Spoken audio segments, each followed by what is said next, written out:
It is day 6, first round of the Final Fantasy Randomizer 2019 Spring Tournament. Welcome to Speed Gaming 2. I am the Infectious Squilcliosis, and I am joined by Team Vorpal leader of the Final Fantasy Randomizer community, and just an all-around great, incredible, hard-working gentleman. Ladies and gentlemen, fans, it's Zardia! Good evening, everyone. I hope you're ready for a jam-packed night of Final Fantasy Randomizer action, because we have it right on deck before us now. It's going to be great. We're nearing 8 p.m. Eastern Time right now. We're live on Twitch, obviously, and it is, I want to get the date, April 11th, day 6, first round, opening matchup here. Interesting. We have similar players tonight, Zar. Rumblefish82 and Sawneyrath. Two names that probably aren't the most familiar. They pop up when it's tournament time. What? There's a tournament? I'm in. I want to play. So similar styles from both players, yet they've been around a long time. They have. These are names that may be new to some, but anyone who's been in our community for a while knows these names quite well. Yeah, Rumblefish, he was in the last tournament from 2018. This is his third tournament overall. Sawneyrath, he was in the league. Sawneyrath works on crew with us. He's done some commentary work. He's done a whole bunch of behind-the-scenes tracking work as well. He was part of the league last year. He was on Team Math with, I'm trying to remember exactly who was on his team. He's actually one of his team members, Demarine, is named. His white mage is named Demarine. They call her the resident white mage. We'll get to that in just a minute of some of Sawneyrath's light warriors that are named. For the first round here, the theme is Sail the High Seas, Czar. We've got a captain of the boat, and we've got a light warrior that walks the plank. Why don't you tell us about the forced class in this first round and in this match, and the banned class in this first match? Well, we'll start with our banned match.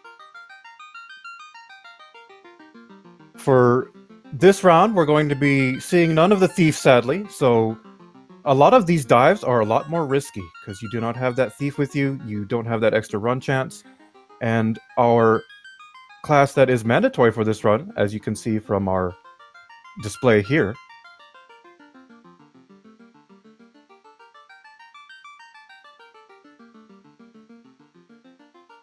that's right, and the white mage is the captain. The captain of the ship. The white mage is forced. You're going to see all players in the first round have to have a white mage and no thief whatsoever.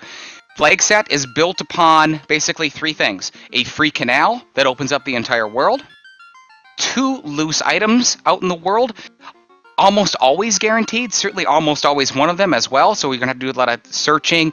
And our players are going to have to make decisions. They're going to have to make decisions based upon that free canal and how it is that they're moving and where and why do they go somewhere. Not only for that, for the early game, but for the later game. So they'll be searching for one of those loose items. And also Town Shuffle. The Town Shuffle is on. You are not guaranteed level 2 magic early in this game. You could run right into Lefane when you're dying and you need magic and you don't have heal potions, you don't have any sort of save items, and it's caused a lot of fun and entertaining scenarios that we've had already. We've had some great matches, we've seen Warmex, whole bunch of things going on. Well, what do you think we're going to see tonight, Zar? Do you predict a Warmex? we've seen a lot of Warmex. I think that the odds are in Warmex's favor this evening. I'm also hoping to see a bit of a dangerous trek on the high seas tonight, as that's another factor that can come into play with these flags. Mm-hmm. Double fighter party for Sawneyrath. He's named his light warriors after members of the community. Himself as a fighter. That's Tyrannex as another fighter. That's Leggy Starscream, one of our developers, as the black mage, and as before mentioned, that is Demarine as a white mage.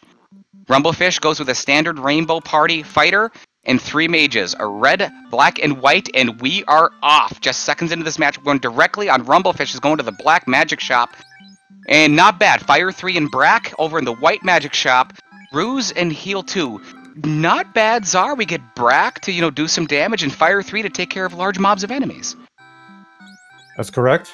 We also have that red mage over on Rumble's side, going to give him access to a little more magic early on. The double fighter tends to be strong late, though, as we have seen. Like to think behind the scenes, Kiyu Kitsuki, one of the best trackers, along with Ali Jurbraps and the Danny 383s as well, taking care of everything, already making notes for us. Thank you, Q. An honor and pleasure to have you. Meanwhile, Sawneyrath is the first player in this match, right side of your screen, to leave the Canary area. He runs into a fairly early encounter. We'll see Rumblefish run into an encounter pretty quick after that. He takes some safe squares, though. I think Maya noting that Ruse was learnable by night. So if the tail comes into play, Sonny could have a big advantage late game. Welcome ETAP to the chat, taking care of listing out all the spells for us. Thank you so much. Always a pleasure. Rumblefish has made his way into the Temple of Fiends. He's got a couple poison characters. Now he's got a paralyzed character. Now he's lost a fighter. Now he's Red Mage is paralyzed, but he gets away, and he has no pure potions. You got to turn around here, and he does, Czar. A great move for Rumblefish. That's a veteran move right there. He's going to try to fire Brack and take out Garland. Oh, fire 3. He's going to try to burn him out. But meanwhile, Sawneyrath already took care of Garland.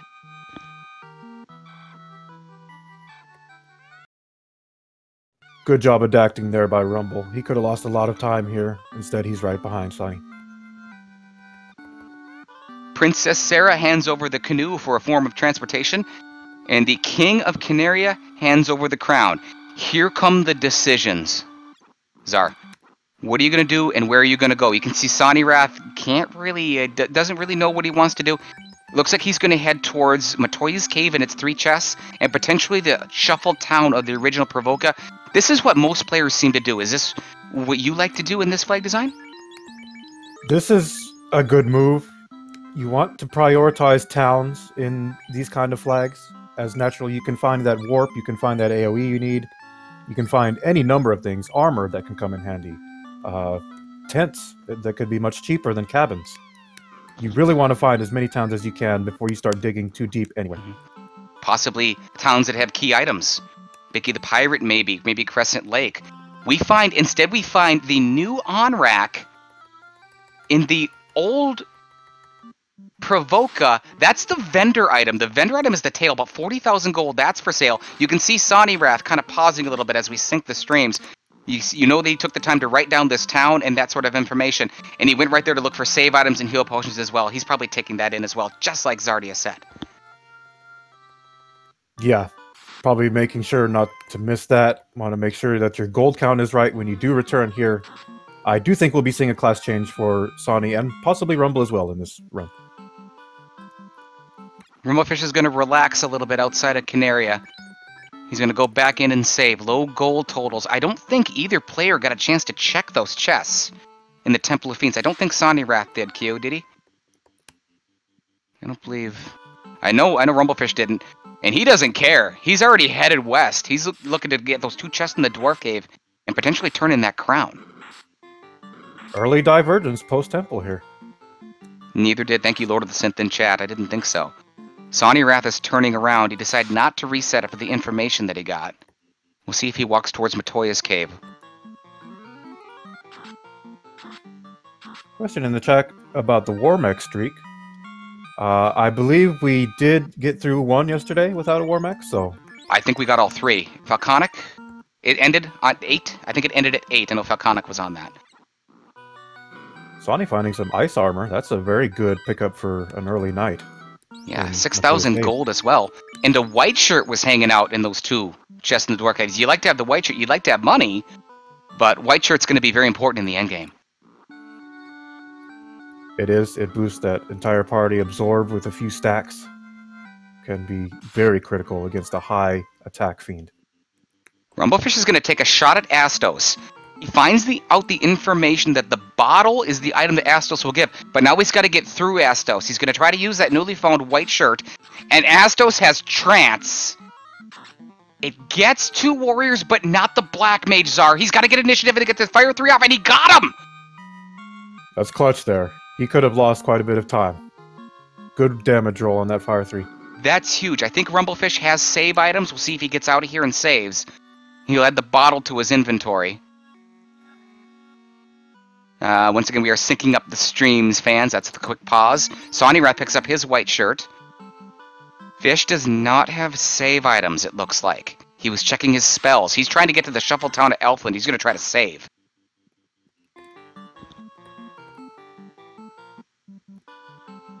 Sony now going to take a run at Astos. Astos finds out the information about the bottle. Can he take out Astos like his opponent Rumblefish just did? Trance again from Astos. He likes that. He gets only 2 Light Warriors. Sawneyrath gets off a Fire 3. A second Fire 3 took out Astos last time for Fish. He gets initiative. He's going to get him, Czar. He got him. Fortunate for both runners. Sawny did have an extra charge of Fire 3, which probably would have got the job done, though. Fish closing in. He's trying to get to that town of Elfland. He's fighting wolves in another encounter. He's thinking about taking it. He's going to try to fire the Fire 3 or try to get away. He gets away, and he gets to the old Elfland, and it's Provoca. That's huge, Czar. He's got a Rainbow Mage party. He can save, and he's got a couple bucks. Yes, this will most likely benefit him greatly. Arm 3, the best spell in the white magic of level 2. Invis 1 was there. Could be a potential utility. How about black magic? Quake, okay. Warp, definitely the biggest find there, I would certainly think. Warp, a gigantic find at level 2. Sawneyrath just behind Rumblefish. He steps away from entering the old Elfland. He finds out the information that that's Provoca. Key item here. Take out the pirates and Bicky. That Fire 3 is going to come in very useful. Could this be a floater? Could this be a ship? Could it be a crystal? Could be an herb? Could be a lot of different things. Could be really used at this point in time. It could be a cube. We're going to find out pretty quick. Rumblefish is going to initiate that fight in just a second. We'd like to thank Speed Gaming for hosting us tonight. Kirakito taking care of the restreaming duties. I'd like to thank Czar for joining me. Getting back together for the first time since October, Czar. We haven't done this. We gotta do this more often. It's been a while. Busy schedules can often lead to hiatuses. However, it is nice to be on the mic with you again, sir. Yes, it was a pleasure. Rumblefish gets off the Fire 3. He's about to take out the pirates. Let's look at the armor shop. Not much there. Silver gauntlet and a silver bracelet, I believe. Bracelet. Pretty good buy on the silver bracelet, actually. Rumblefish takes out the pirates, has a little chit-chat with Bicky. Bicky hands over a dynamite dynamite item. That's the TNT. Now what, Czar? Well, it's kind of on the way as you're hoping to explore a little further south, possibly to Marsh Cave, so definitely want to check that out.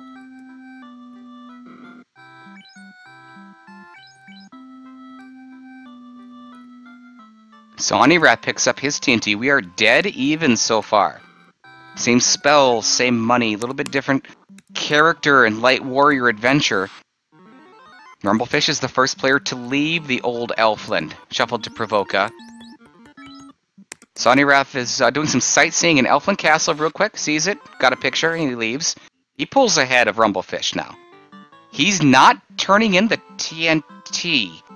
Sawneyrath is going for the Marsh Cave at level 4.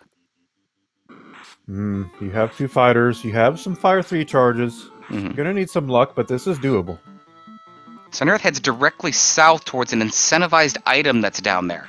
It's going to be guarded by a wizard chest. If those wizards are somehow unrunnable, Sawneyrath might have some decisions to make. He runs into some zombies and ghouls. Looks like he's trying to save those charges to get back out of here. He's also got warp on that black mage. Keeping that black mage upright is going to be very important. Yeah, I think that's a heavily playing on the decision to dig Marsh at level 4. Rumblefish going for the saves. Look at the save. And look at the experience from Rumblefish. He's grown a lot. Maya's pointing it out in chat. Rumblefish struggled early in the tournament last year. He was one of the most improved players that we had. Himself, Lord of the Synth, I think you're out there in the crowd as well. Both of you had leaps and bounds of improvement. Rumblefish never gives up. I'm going to tell you that right. He will not give up on a game. I've had a lot of conversations with this gentleman. He loves this game. As Rumblefish moves to level 7 on his Light Warriors. He's going to turn in that TNT. We're going to find out what Narek has. There's Blizzard from the Bones. Sawneyrath perishes in the Marsh Cave. And he's going back in for more. As Rumblefish turns in the TNT, there's the ship, Czar. We talked about it in the pregame. There's a free canal in this match. Rumblefish has a lot of decisions to make right now. The plot is thickening here. And yes, to further the note about your overworld routing, there's so much time to be saved with knowing your encounter table. You can use the music in the game as kind of a cue for yourself when you need to put up that tent just before an encounter, hard reset, and continue along your way. Sawneyrath makes it to the basement of the Marsh Cave. He's checking a linked chest. If anything, this could just be an information dive. He runs into some werewolves. They hit fairly hard. His armor is not the greatest. Meanwhile, massive route divergence. Rumblefish is headed towards the ship. We'll see if he heads back towards Canaria. He's not. He's playing very aggressively, Czar. Rumblefish is headed towards the old Melmond. I like this play. With an early warp on the table, I think aggressive play is the right move. And he finds Elfland. He doesn't have a lot of money. He can afford an Ice 2 right now. He probably might not have charges quite yet, but this is interesting. Yeah, good move here. Check out all the shops first. Make sure there's not that nuke fade that you absolutely need. Then decide, okay, maybe I can go back, get an Ice 2, perhaps dive Volcano. Not much in the level 3 white magic. Level 4 white magic, I didn't see much either, other than life, which is a pretty good spell. There's the heal pots for fish. Sawneyrath is going to try to full clear this bottom of the Marsh Cave. If he runs into turbulence, he'll know what the contents of the chests are, at least. These wizards make me real nervous on this dive for Sawneyrath. Sorry, that Fire 3 is... it's going to take a couple of them to take him out, and that's if he can get to him. Yeah, I'd be concerned. He has the right party for it, though, to get through. Huge gold find for Sawneyrath. 26,000 gold, and another almost 11,000 gold. That's huge. That's 35,000 and some gold. He knows where those are. And Sawneyrath draws 2 wizards, and he gets a chance to strike first. That is huge. The incentivized item is the Oxyale. Now, that may not seem very important, Czar, but we know that Onrak is in the original Provoca. He has access to that right now. That's right. That's actually very important. And now utilizing those warps to get out.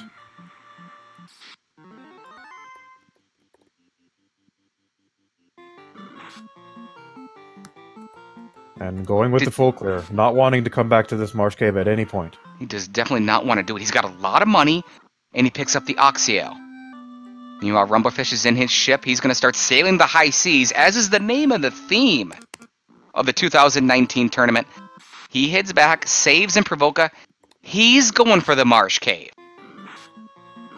Wow. I'm a little surprised at this play.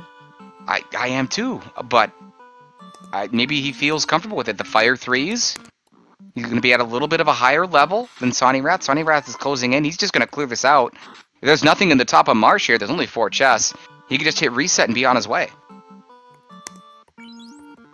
Yeah, for all Rumble knows, Floater could be down there, so... Yeah, one fine day in chat pointing out that he's got the supplies to do Marsh. And I would feel pretty comfortable as well. He runs into some unrunnable arachnids. With some sort of poison touch as well, but a Fire 3 is going to wipe them out. A couple more contents of chests, a silver helmet, and a dragon armor for a guy with 2 fighters in his parties. That's pretty good information, a pretty good item to have. Yeah, this is a very generous Marsh Cave in terms of treasures here. You have gold, you have a dragon armor, you have a progression item. Sawneyrath is fighting those bones again. Those bones had Blizzard, but Sawneyrath says not this time. He's not gonna get boned in the Marsh Cave here. He gets the Fire 3 off and is able to take out the bones. Hopefully he doesn't run into them again as we near the 15-minute mark. And Rumblefish82 starts to dig deeper into the Marsh Cave.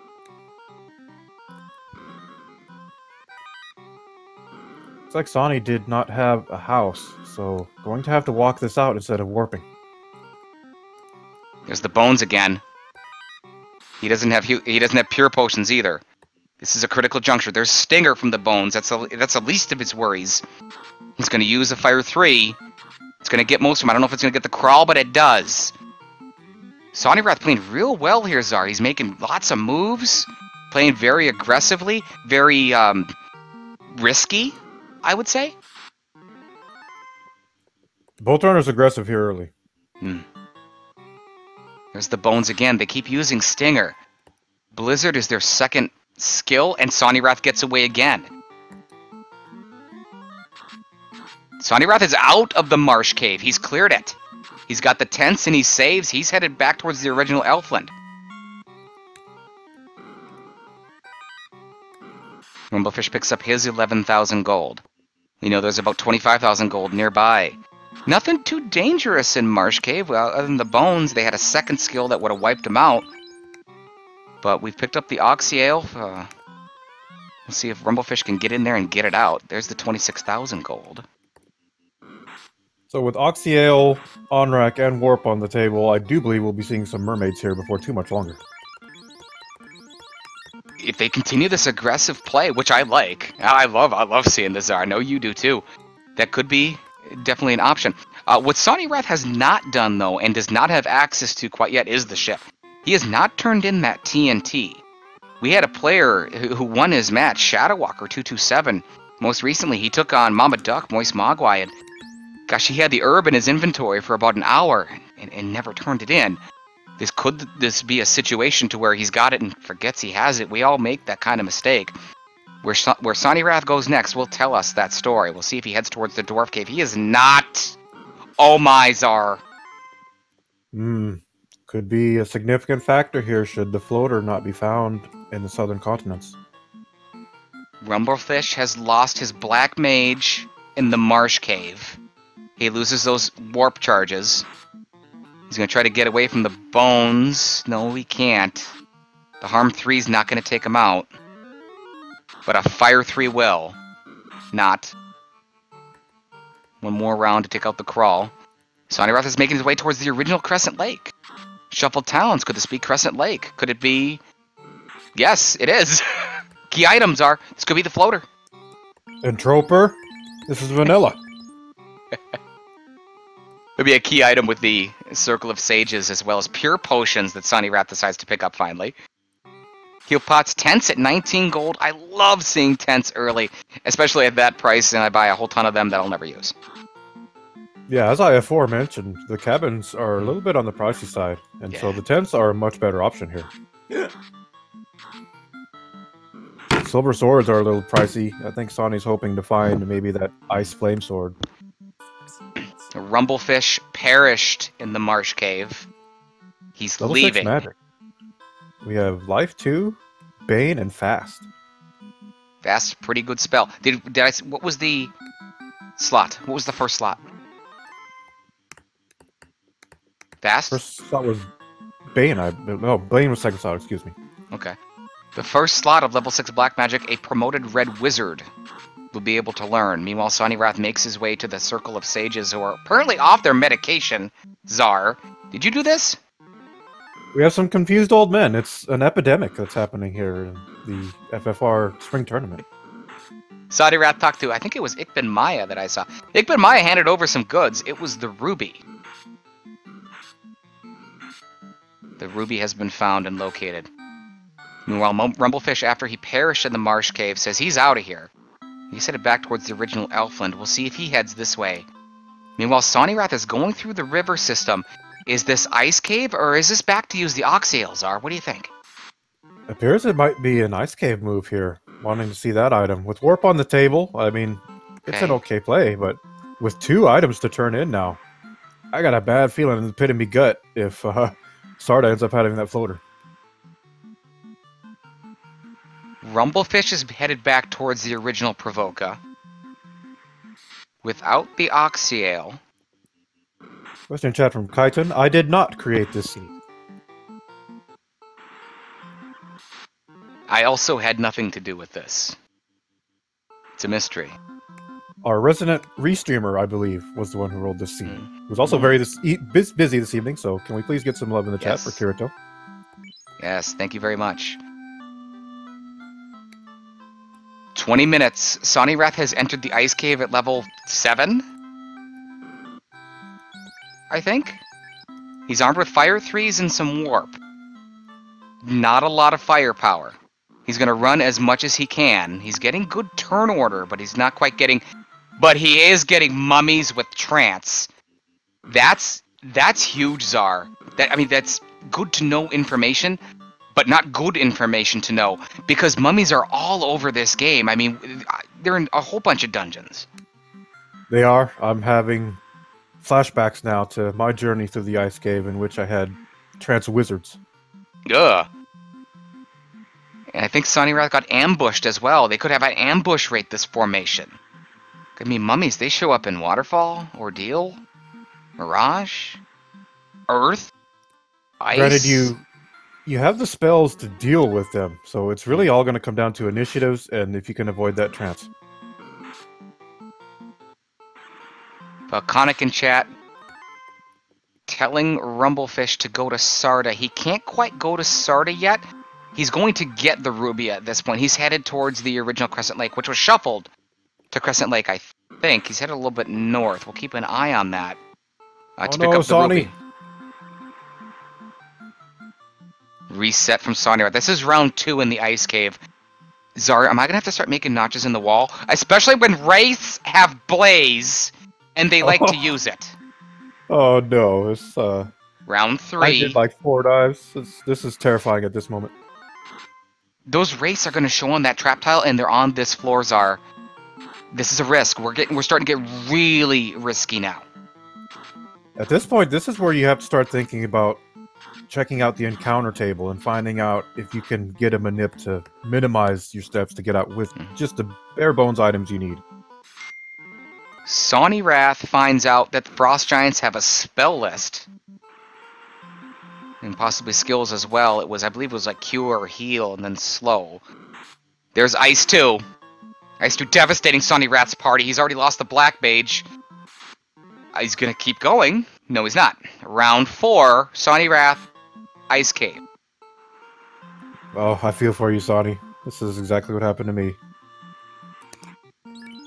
Well, Rumblefish, I think he had to reset. He's back towards the inner sea. He just breaks out of the inner sea. So he's going to start his journey again. What happened. Wow, those seas are a dangerous place indeed. Odd Eyes with Fire 2. Thank you, Kiyukitsuki. We got a donation in the chat. Ikbid Maya. Memorable Ice Cave. We're going to call it round 5, Sawneyrath in the Ice Cave. Is he banging his head, Zar? Is he banging his head yet, or no? Well, I think around the time your 5th or 6th dive, you don't even get to check what the floater chest might, or excuse me, the incentive chest might have. You got to think about going elsewhere. But it's so tempting with that warp too. It just, if you can just get there. The Race of Codex. Add that to the list. Here's another undead encounter. Eye Mages have Dazzle. There's the Quadics from the Wraith Fighters gone. And an incoming reset from Sawneyrath. Rumble is making his way over to Castle Ordeals. Wow. I mean, warp is there. This is an okay play. Okay. Fire 3 strong. Medusas. Zombols in here. Rumblefish82 enters the Castle of Ordeal, incentivized location. Sawneyrath is closing in with his fighter on the ground. He's fighting Wraith, and there's the Blaze. Sawneyrath is leaving. Yeah, at this point, that ice cave is absolutely terrifying. You can't even get very far. You're going to need ribbons. More hit points. Right of your screen, Sawneyrath has the Ruby. Does not have the mode of transportation of the ship, although he does have the canoe. Both players have that. Rumblefish, left side of your screen, he's got the ship and, of course, the canoe. He does not have the Ruby. So each player has an ingredient that the other player doesn't. Yes, there's a fascinating race at this moment. Two players that we talked about at the opening of the broadcast that they don't play a lot. They play usually very casually, but when it's tournament time, it's time to dance and they want in. And when it's Final Fantasy Randomizer, we get that going. right here on Speed Gaming as we just passed the 25-minute mark. Team Vorpal here. Zardia, the leader, along with myself, the infectious Wilkliosis. Pleasure to be here. Q Kitsuki behind the scenes.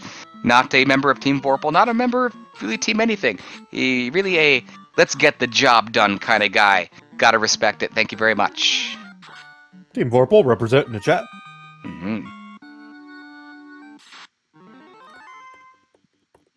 Rumblefish learning the castle ordeal pillars. He gets through, runs into the nightmare trap tile, and they're runnable, and he gets away. So here comes some information for Rumblefish. He runs into sorcerers. He does not want to see these mummies. He doesn't know it yet. But if he runs into mummies, he could potentially be in a lot of trouble. Sawneyrath has seen the TNT in his inventory. He's headed towards the dwarf cave. 65,000 gold followed for Rumblefish. Yay, Sonny. Hooray. Hooray! Huge chest for Rumblefish. Sawneyrath about to pick up his ship. Potential lead for Sawneyrath. He's got that ruby in hand. If Sarda's got something progressive.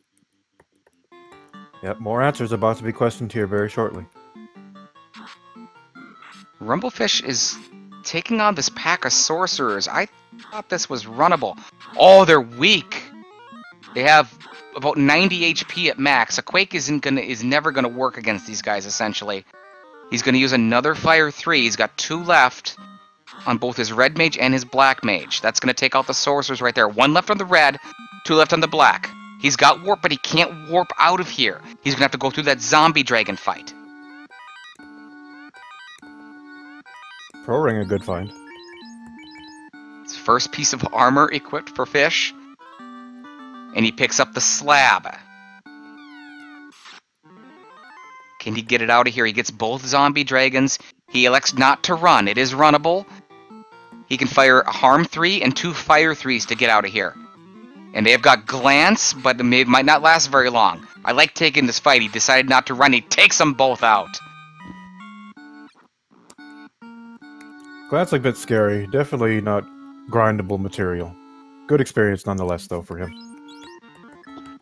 Sawneyrath is in the boat. Sail the high seas, and he is not going to turn in the ruby. He's docking at the original Elfland and going back into the river system. This has got to be Volcano. That's what I'm thinking as well. Unless, maybe some items, possibly, from Crescent? Okay, maybe he saw some armor, maybe some more supplies. Available to Rumblefish is the original town of Onrak. You can dock there. But we know that to make use of that slab as the Hydras really do the number on Sawneyrath, we know that even if that's Melmond, we don't have access to Lefane. I don't think so. We have access to Crescent Lake, Elfland, Onrak, and Provoca, so we can't put those pieces together. So at this point in time, a great move and well executed by Fish. That slab isn't going to be able to turn into anything at this point, or anytime soon, until you get the airship. Looks like Sonny wanted that clinic to res his fighter.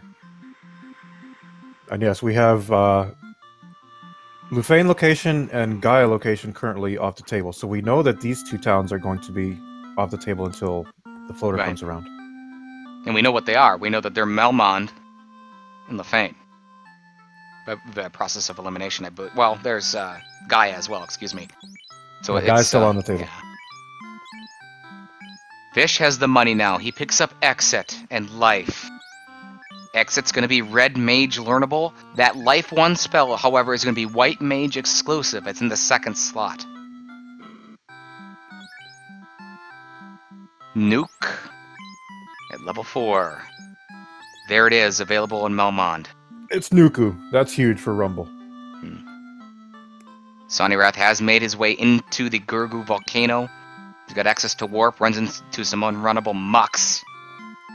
He's headed towards the armory. Could there be a key item in here? Something loose? Maybe a weapon? An ice sword? Something, anything. Some sort of armor. Silver armor. Something, maybe. I've not seen much equipment yet, aside from that white shirt.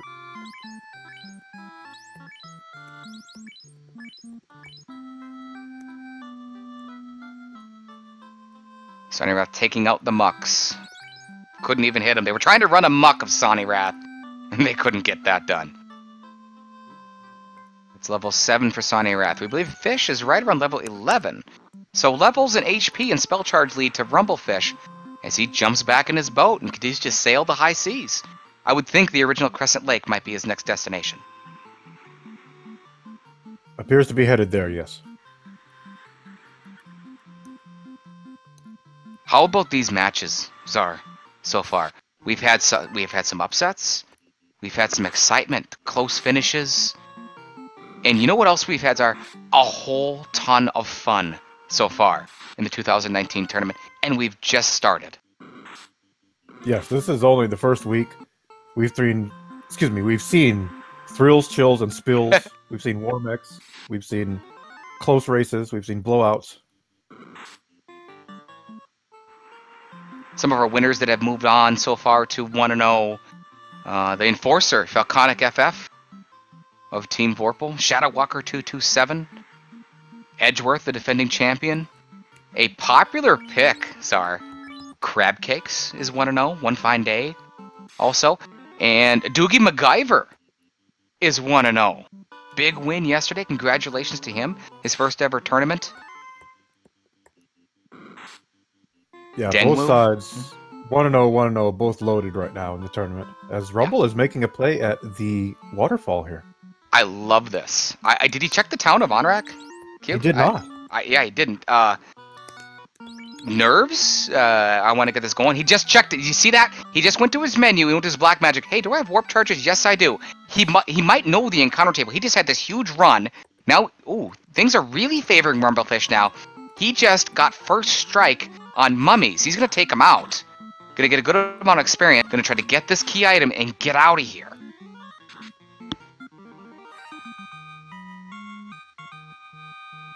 What will it be? What do you think, chat? What's this robot going to have for us?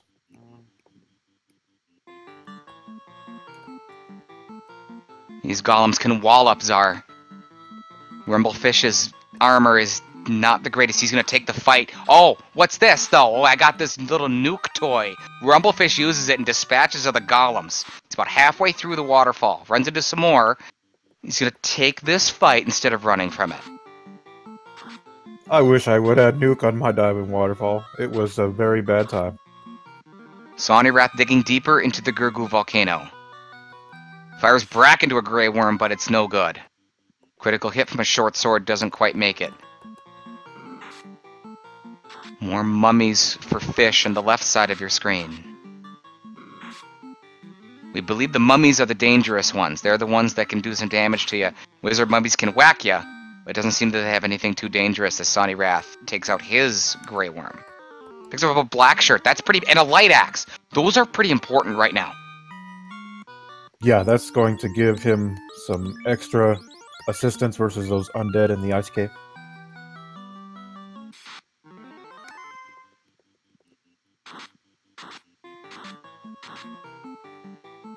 I love that waterfall background.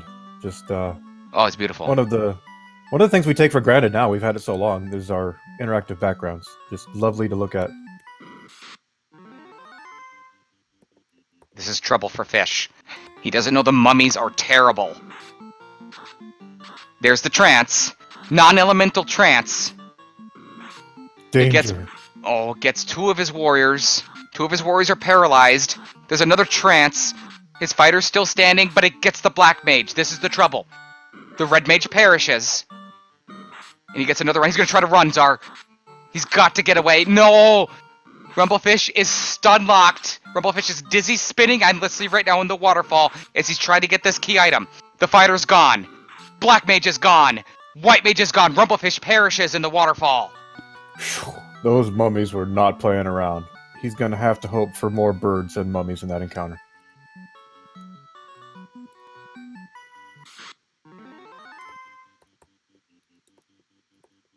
And he finds some more mummies.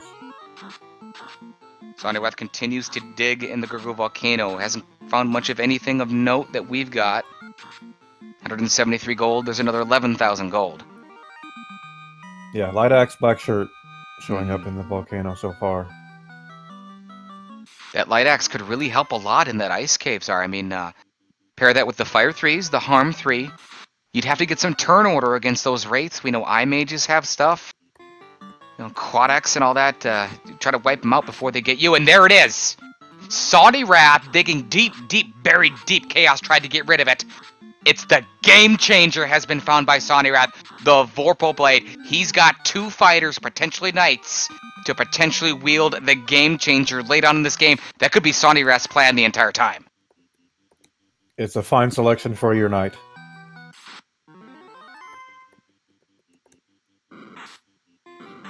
And the crowd is going wild about the Vorpal Blade being found by Sawneyrath. 36 minutes in. Meanwhile, Rumblefish starting to struggle again with the mummies. The trance comes out. But he's going to take the fight instead of trying to get out of it. Fighter's gone. Oh. Fire 3 is going to take out the mummies that were the problem. He's got life. We know that. Fish wins the battle. Directly to his life. He's got 1 exit charge on the White Mage, and he's got some warp on the Black Mage.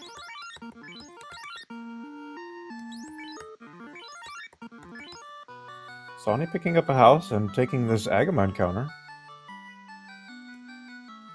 Sawny wants to get through this. Going to use the black shirt and the white shirt. Already starting to use some of those items that he found. Meanwhile, Fish has made it to the trap tile. He only draws 3 regular mummies. That's good. And he draws turn order, fires the nuke. He's got to take out these mummies. The regular mummies are gone. Those are the ones he had to get rid of. He should be okay now. Sawny is going to walk this out. That's a good idea. Sawneyrath also picked up a katana in there. And there's the crystal from the incentivized item of the waterfall from the robot. Oh my. Good news, bad news, indifferent? I think if you rumble, you're always hoping for the floater, but right. It's an item. You lost a little bit of time there, but not too bad. I'd like to thank Danny3883 to the chat. Also, Shadow Wisher, who finished his own seed earlier today with the knight using the Vorpal. You're a good person. Rumblefish goes to the original on-rack, and he finds Melmond. He's got the slab. Zozo Melmond is on, and he gets ambushed by Geist, who can barely touch him. Encounters inside Melmond. Whatever happened to this town? I believe that Wraiths might be an option here. If so, that's dangerous. Pirates and Wraiths, Eye Mages as well, are options here. As a single vampire, actually. Very rare, though. As a Rumblefish82 translates his slab. That's chit-chat with Dr. Own. He can now speak Lefanish. See if he checks out the armor shop. Are gold bracelets in here? Or pro rings? Neither. Iron armor, though. He's going to get some iron armor finally at the 40-minute mark. That's got to be almost a relief to finally get something to equip. It's been a long time without armor. Definitely welcome. But all things considered, I think both of these runners have adapted very well to what's been handed to them. I think so, too. I definitely agree. Sawneyrath went into Ice Cave 5 times and finally said, that's it, enough. And he tucked his tail and he ran. I think that was a good decision. He found out just how awful it was. His opponent, Rumblefish, is going to find that out eventually. There's the Wraiths! Rumblefish has no idea what he's in store for. There's the blaze from the Wraiths! It's dismantling Rumblefish's party. And the Dazzle, hoping he gets a Fire 3 off. He's going to take all these... He's going to take them all out, Czar. But there's no clinic in Melmond. Do you reset here? I think he and got go life. And do all that over again? He's out of spells. I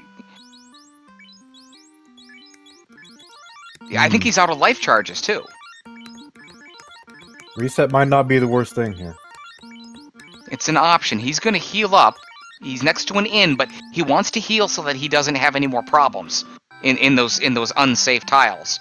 To where he can get it, and he finds not much level 5 black magic. Fire 2, he's going to buy it. It's all he can get. We'd also like to remind you that as we are smack dab just past the 40-minute mark of this match right here on Speed Gaming 2, coming up tonight. Speed Gaming 5 at 10 p.m. Eastern Time. Great battle. Recently graduated Duckling.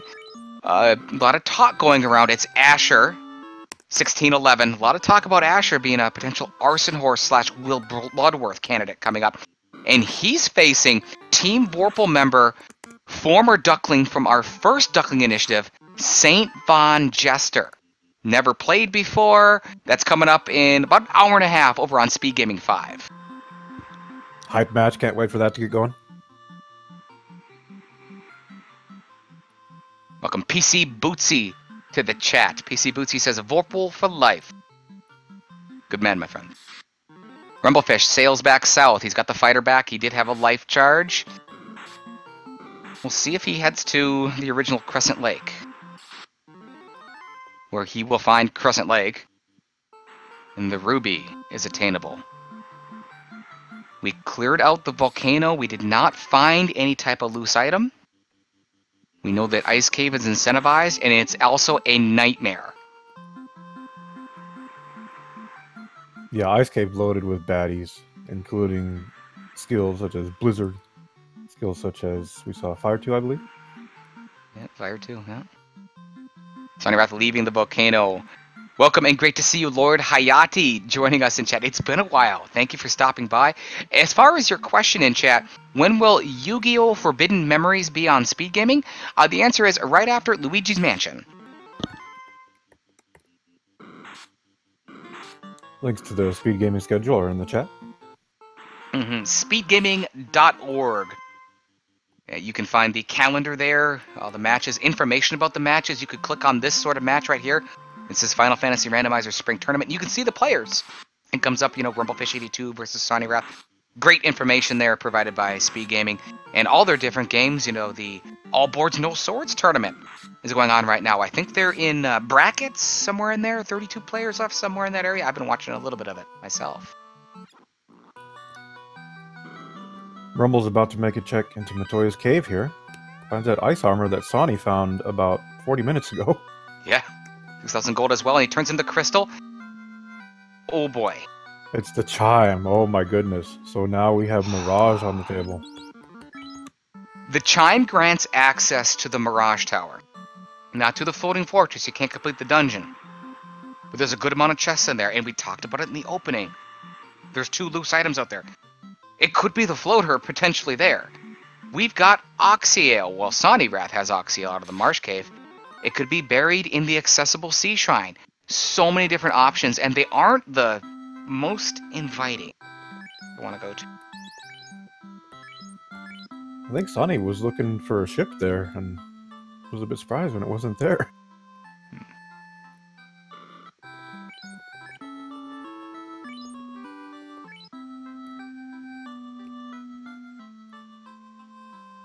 We'd also like to thank, how about that YouTube community, Czar? We were just talking about that last night when we were chatting, after the matches, that the community that are watching the replays here from Speed Gaming and also our sister network, Randomania, on YouTube has been great. The numbers are great. We see lots of comments and great feedback, so much that we did a YouTube exclusive show. We're talking about doing some more of those, so it's really great to see, some of the names pop up that we don't get a chance to chat with, and we absolutely love that they get to enjoy our content, our show, and we get to share essentially with them the love for this game that they have as well.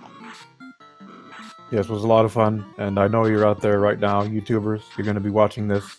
We value you very much, and we're going to have more YouTube exclusives coming for you very soon. As Rumble has purchased the tail now. Key item pickup. There's an experience boost in this setup. Zar, do you want to tell the fans about that? Yes, for each key item, I believe we'll be getting a 10% experience boost. 150. 150% at 12. Okay, so you may think that something like the adamant at this point might not be something of that much importance, where in fact, if you end up having to do a grind, it can save you a lot of time by giving you that extra experience boost. And Sawneyrath is wandering around the inner continent. I think he just needs a little bit of a workout. He wanted to go for a dip in the canoe. He's trying to find his ship. It is at the original Elfland dock, where he docked, and he walked around the entire continent. Great hike. I'm sure he's going to be very tired, but we have orbs to light. That's what Sawneyrath's goal is, to revive the power of the orbs And that's what we will do here all 2019 Spring Tournament. You have to take out all the Fiends and then destroy the Ultimate Fiend himself, Chaos. Meanwhile, Rumblefish has made his way to the original Crescent Lake, finds his Crescent Lake. He's going to pick up his rubies, He didn't do this earlier. I've got to think he's going to head directly to Sarda. Yeah, at this point for Rumble, he's either going to have to do a dig, or you can get over to Sarda relatively quickly. You can check 4 chests in Titan's Trove. And on Sonny's side, got a ship now. Make sure you track your ship with a GPS, everyone, in these flags.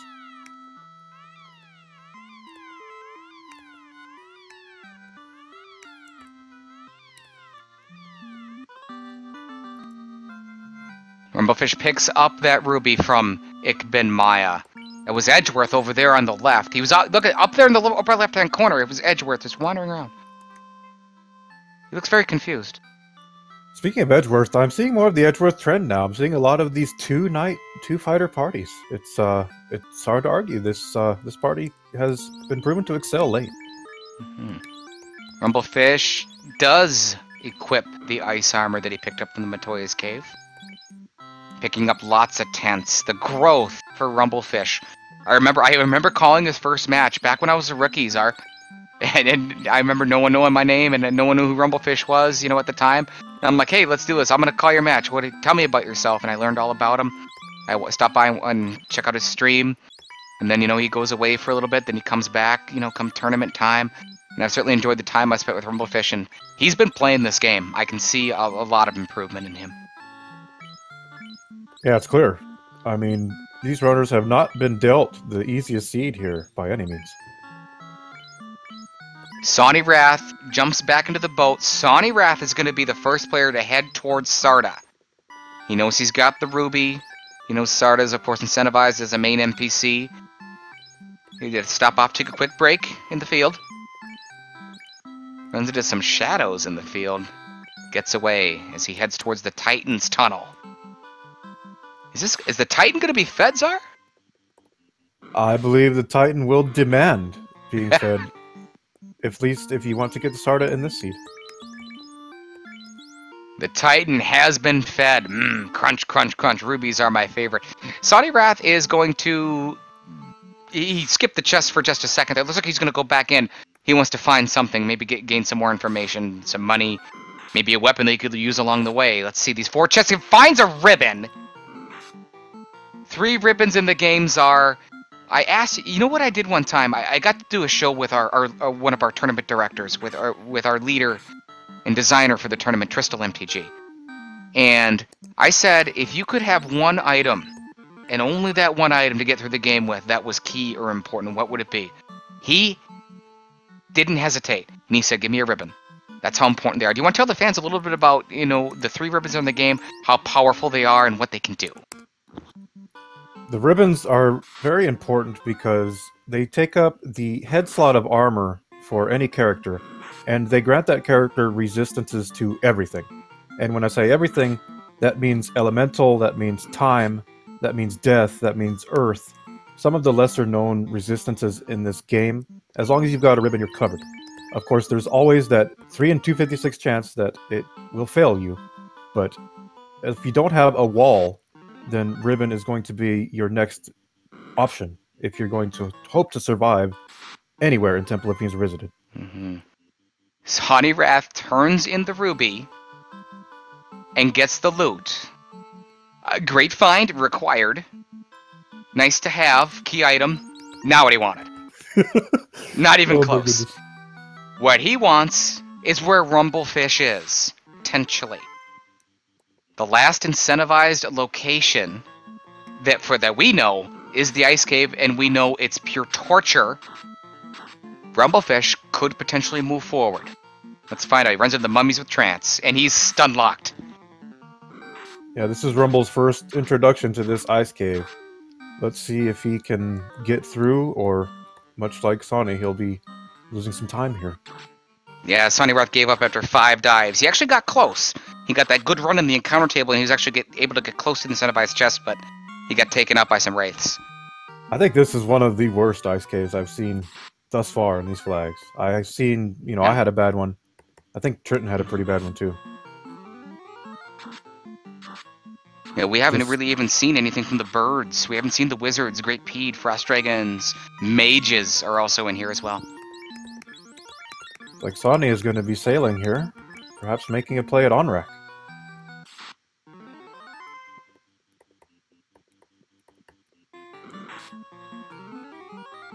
The chime is on the table here. You have a lot of chests in Mirage. You can go to the Sea Shrine at this point, which is also loaded with chests. Yeah, we talked so about many places to go. Yeah, we talked about it. The times are, I would have, and I'm assuming you would have as well, based upon what we talked about. I would have already been in the Sea Shrine, given the firepower of the warp and the exit. Would you have made that play already as well? I think I would have, yes.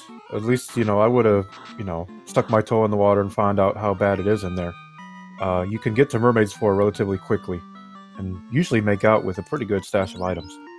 These runners opting to, kind of hold off on that for now. We'll see if this benefits them in the long run or not. Without knowing it, Rumblefish, with the ruby in hand, decides not to turn it in, and it's the right play to not chase that down, whereas Sawneyrath did. I would have chased that down immediately, as Sawneyrath did, but could this pay off for Rumblefish? He's getting close to that incentive chest that we still have not seen.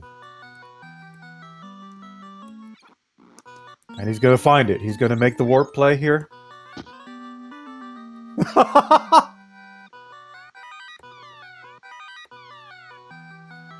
Well, folks, we have ourselves some cheese here.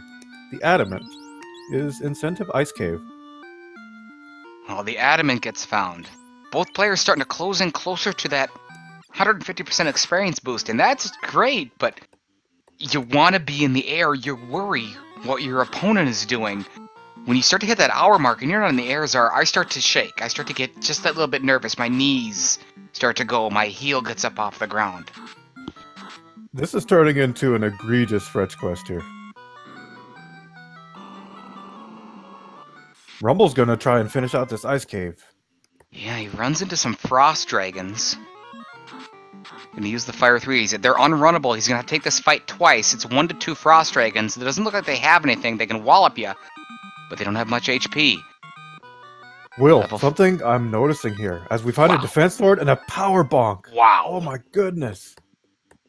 That's the best 2 chests together in the history of Final Fantasy Randomizer. Right there. You just saw it right here on Speed Gaming 2. Go ahead, Zar. You were saying, sir. Ice cave confirmed loaded. Yes, as I was saying, levels. Levels are astoundingly low for this time in the seed, I feel, for both runners. Yeah, I was doing some work with Puff the other day, as Sawneyrath is about to pick up his chime, I believe it is, out of the waterfall. And Puff was level 32 at 33 minutes in a practice seed. And I said right to him, recently graduated Duckling, a guy who's going to win some matches in this tournament. Let me tell you that right now. And I said, that's the best game I ever seen you play. And of course he said, I wish I could have done it in my match. And I said, well, you keep doing this, you're going to do some damage. There's the race for fish. This could be the end. The Wraith gets initiative intact. There's the Quad Axe Fighters down. He's got life spells, and he gets initiative with a Fire 3. He's going to take out all the Wraiths. Close call. Not out of this ice cave yet by any means.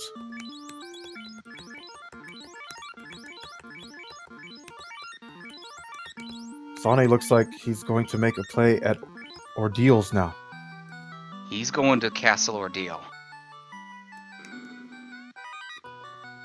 Rumblefish went here early. He got through. He made it look easy. Rumble picks up an opal bracelet and a wizard staff. This ice cave is loaded and deadly.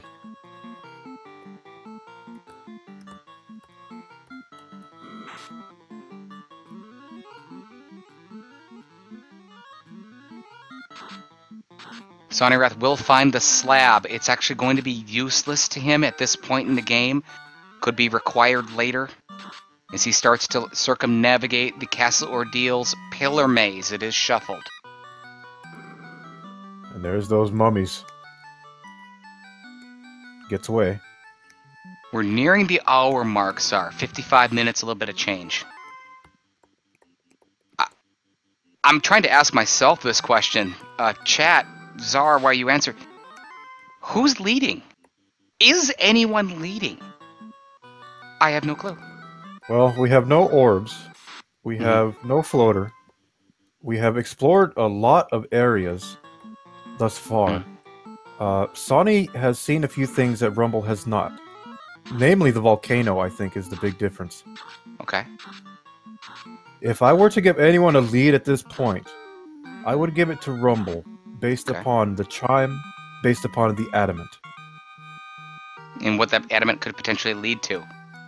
Correct. I think some of the answers from chat. Praxis Muse says too early to tell, he's with me.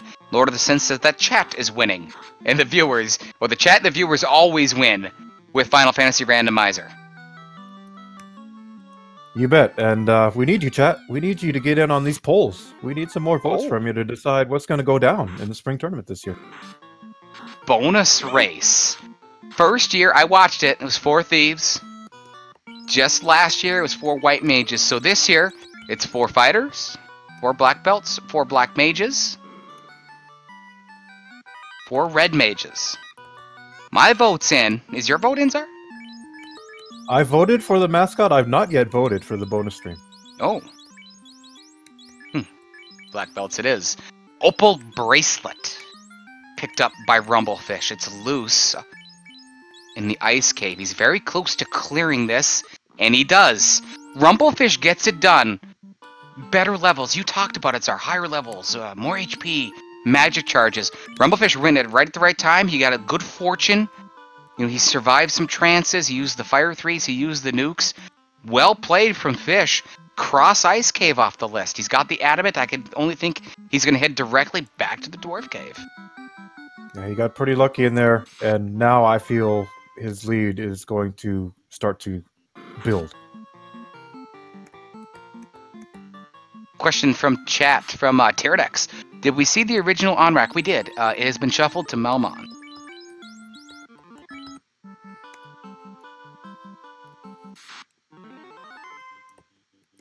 Rumblefish making the same trek that Sawneyrath did earlier. He's going to go and he's got to circumnavigate the inner continent. He's going to do it on foot. Decides not to go to his ship. I think that's the right play. I can't remember where he parked his ship, though. I don't know. Was it the dock by Crescent Lake, I think? Again, this is why you have to make a note of where you leave your ship and these flags. I believe that's where it is. Sawneyrath returns to the original Elfland. He's going back to Provoca. He's going to revive some light warriors. He had lost the white mage along the way with the life spell. He's also going to pick up some supplies, some heal pots, maybe a house or 2. That's directly where he goes to the house. A couple of pure potions. How about some more heal pots? Rumblefish has gone to the original Provoca. We know this is on rack. He's going to the inn. Is he just saving and leaving to turn to the adamant? He is. And that's where he parked his ship at the original Provoca. We didn't even know. Yeah, this is the right play, I feel. You know that this is going to lead to something. You don't know. You might find nothing in Mermaids, so. Sawneyrath has a ribbon. It was found loose in the volcano. Rumblefish has picked up the power gauntlet and the defense sword. Those were loose in the ice cave that Sawneyrath just could not get through in his weaker state. Look at this from Fish. Did you see where he parked his ship? Take a look at this, fans. You don't usually notice this. He parked his ship very close right there, and he used his canoe, jumped off the ship, jumped in the canoe. He's the closest you can get to the dwarf cave. He didn't go to the dock by Elfland. He didn't go to the dock to the north. Veteran move from Rumblefish82. You don't see things like that. That's what you see players like Edgeworth do, and that's if you can notice it. He's also maximizing his steps there. When you step into and out of the river tiles, you can save yourself a step. As we discover, the blacksmith has some herb for us. Does have. Smithy McBeard's sword hands over the herb. The chain continues, but I think Fish is at 12 key items. Sawneyrath turns in his crystal. He gets his chime. He gets that information. That's on the table now. I've got it. I think Fish is at 12 key items. Bridge, canal, those are free. Those count. Ship, canoe, chime. The tail's available. He's got the bottle. Yeah, Herb. they're Dynamite. both hitting that threshold now, I believe. Been Maya in chat rooting for the cube. Rumblefish82 has his herb. He talks to the elf doctor. He's gonna wake up the prince with the sleeping disorder and get a ribbon. Oh boy. What are we witnessing here? Ice cave. Not required. Desired. Not required. Leads to a ribbon from the incentive item. Gives you a couple incentive items. Could yield you the power gauntlet. A defense sword. Incredibly desired. Didn't need it. Now what, Czar? You're at the hour mark. Look at him freeze. Look at him. What do I do now? You can see him. He's walking to the volcano, it looks like. I think this is the right play for fish. Yeah, you might even be able to get an orb at this point. Can get through there. If you don't find what you're looking for, I think the next play has to be Mirage Tower. Sawneyrath has gone to the original Provoca. He's got the Oxy Ale, and he has now entered the Sea Shrine. He's got a great run. He's headed towards the mermaids. Great run from Sawneyrath. Let's see if he just heads directly there. And he is headed that way. With a huge hero run, he's going to check this one chest, and he's going to run into two gray sharks who ambush him. They're going to try to stop him. He's going to take the fight. I'm going to fire a nuke into him. These usually have high HP, but this is going to be good experience. Probably a level for Sawneyrath. And then he's just steps away with exit in hand to the dense mermaid location. Love it, Czar. Great play from Sawneyrath. That was 2 floors with just one encounter here. That is a run of heroes.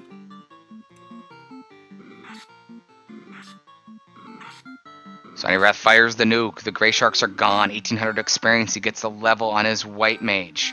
Safe tiles here. No encounters. A whole bunch of chests. Picks up a katana. A Zeus gauntlet. That's good. Sonny giving the mermaids some love here. Rumblefish, as predicted, has headed to the volcano. We know there's a loose ribbon in here.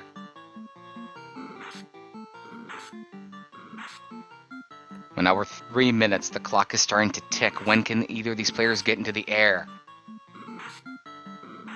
Is it loose? Is the floater itself loose? One location we haven't spoken much about is Earth Cave. That is also on the table. It is. Is the rod loose? Is the floater behind a rod lock? All possible scenarios and outcomes. Meanwhile, the mermaids, they've just got the treasure of gold, it seems like, that has sunk in the Sea Shrine. We're looking at a 2-hour sea here easily. Sawneyrath raids the mermaids, and he finds nothing but money. Not too much in there. He skipped 3 accessible chests on his way to the mermaids, 1 locked, that's the 4th. And he's leaving. He's going back to Ice Cave. This is extremely entertaining. I'd like to remind you, coming up about an hour from now, Speed Gaming 5. Saint Von Jester of Team Vorpal takes on a popular pick to do some damage in this tournament as an underdog, Asher1611. Zardia, you're actually going to move over. You're going to be taking over that show in just a little bit. You're going to be with the undefeated Gouda and the undefeated Dengwu on that call. Looking forward to that, yes. Asher1611 joining us in chat as well. Getting ready for his big match coming up. Okay, Maya. Send me some updates in Discord, and we'll handle it. Question from Asher. Have we seen any loose items yet? I believe a ribbon was loose.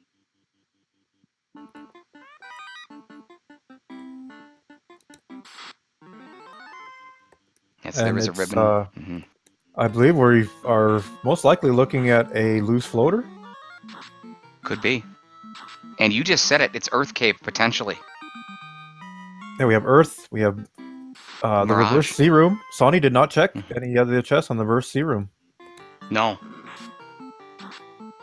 Sawneyrath enters the Ice Cave. He perished in here 5 times. decided it was enough for him. He left. Now he's going to come back with a lot more spell charges, levels, HP, and runs right into the mummies with trance that they had last time. But all his warriors are able to dodge it. Trance is down elemental. It's going to get him at some point, but he's so much stronger now. We know. Sawneyrath doesn't know. Ice Cave is not required. Leads to the adamant, which leads to the herb, which leads to a ribbon. But a ribbon and the defense sword as well as the power gauntlet are located loose inside this dungeon. That's correct. Not required, but definitely suggested. Mm-hmm. And let's say, yeah, what if we end up finding the key here? And we end up with something in a reverse sea chest or in the bottom of a marsh cave. We have a newly revamped Reddit site. It's being led now by Falconic FF, the enforcer. Some of the Reddit ideas... new. Yes, it's reddit.com/FF Randomizer. Some of the content that has been talked about was putting up links to and discussing legendary matches. The most legendary match that I can remember, Czar, you were in, and you led, and you were the first to Chaos. Do you remember the Tiamat 2 of Death? Those moments are something that you can never truly forget. Never. In the future, you look back on them fondly. In the moment, you are salty. It's what brought me to Final Fantasy Randomizer. I've watched it 8 times. No shame. Sawneyrath makes his way to the incentive ice cave chest. He finds out it's the adamant. Uses the warp trick. Let's see if he digs deeper. He does. He's going to run into... Wow. He gets a chance to strike first against those wraiths. He gets a nice break. Things starting to go Sawneyrath's way a little bit more. He's going to probably check those 2 chests guarded by the Frost Dragon. We know that they're the defense sword and the power gauntlet, and he does head that way. Those are really huge finds for Sawny, especially considering he'll have options with 2 knights. Rumblefish digs deeper into the Gurgu volcano. He's closing in towards the end. Rumblefish, I would think, has the firepower to potentially take on Carrie and light our first orb. We'll see what it is that he wants to do. I'll be coming up in just a little bit. But we've actually got some exciting news to announce. Late breaking and just made. We've got another match coming up on Saturday, just announced. It is the Dragon Slayer himself. He's returning to Final Fantasy Randomizer. Wilcleosis takes on newcomer Caleb of Rafe Hates Caleb. That's going to be at 9 p.m. Eastern Time. That's going to be right here on the Speed Gaming family of networks. In one of the last matches of the first Swiss rounds here, 9 p.m. Eastern right here, Saturday, April 13th on the Speed Gaming networks. Well, I'm going to be super hyped for that. I'll be tuning in. You can't downplay these newcomers. These newcomers can surprise you very quickly. We had it multiple times last year. Well, the first year, Will Bloodworth. And last year, remember Fuzzy Mage and all the damage that Fuzzy Mage did, and Arson Horse. And who's going to do it this year? Is it Spell Zap? What about Asher? It's playing in just an hour. Dreglipuff, Braxis, Muse, all these graduate ducklings, and plus some of the players that didn't get a chance to go through the duckling program. You know, Doogie MacGyver, he's already 1-0. So you cannot take anyone lightly whatsoever. Sawny has encountered danger. Into the mummies. One fighter paralyzed. Cannot get away. He's got to go to another round. Look at him pause. What am I going to do? I can't use my last nuke. I've got to try to get out of here. There's the trance. The white mage is stunned now. He's down to his fighter and his black mage, and he gets away. One of the more overlooked advantages to the 2-fighter party is their combined luck. Fighter is nowhere near a thief luck, but they do have high luck. There's the light axe pickup for Sawneyrath. Rumblefish also picked up the black shirt that was located in the volcano that Sawneyrath found earlier. Sawneyrath is out of the ice cave. Feel good for Sawny. Yeah. Never again, says Sawny, until we meet again. He's going to head out. He's going to turn in his adamant. We know it's going to lead to the herb, which is going to lead to a ribbon. Rumblefish picks up his game changer, knotting the game changer tally at 1-1.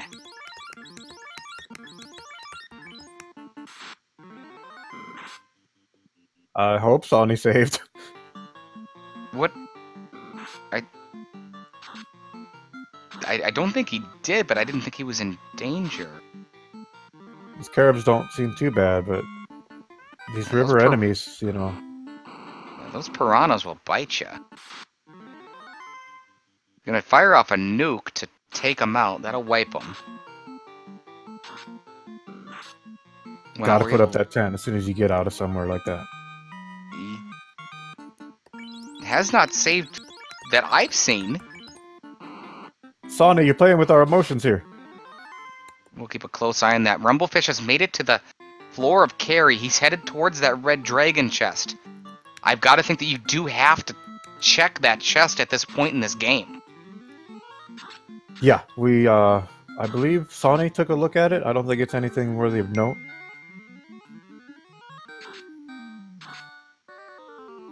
Sawney now headed back to Provoca location, and he's going to stop in back at OnRack. We're going to pick up some more supplies, probably save. We are 112 into this seed, Will, and we still have no I've had a couple of these in practice. I've had a couple of airships that now were 40. It was very similar to this. I love this. I love these kind of races. And it's tough for me because, Zara, and I know you are too, you like to prep. And I like to prep for my opponent. And when you get into a situation like this, you have no idea where your opponent could be. Yeah, you know what, I know my opponent is so-and-so. I bet you they went here. Well, I went there too and ain't nothing there. So who knows where they went after that. And anything's game. Anyone can win. We still can't figure out a leader more than likely. So, you know, it's competitive and it's great. Better to move from Sawneyrath. He parks his ship near the dwarf cave, jumps off in the canoe. He's going to pick up his herb. Will Sawney take a dip into Earth here, maybe? I've got to think it's Mirage. As much as I would have already done the Sea Shrine, I feel like the seed is pointing me that way after getting that chime. Yeah, I mean, I'm looking at what's left here. We have 2 chests on the first floor of sea that we haven't seen. We have the reverse sea room to the north and to the southwest. We have keylock chests. We have Mirage Tower chests. We have Earth Cave at least to the 3rd floor with Vampire chests. Tyranix is pointing out something in chat. Neither player went back and got those 3 chests in Temple of Fiends. Yeah, those are still on the table as well. Could it be? Could something be there? Could the rod be there? Could it be a loose floater? Wow. Could very well be there. It's early. Mm-hmm. Could be a cube that leads to the floating fortress that leads to an airship.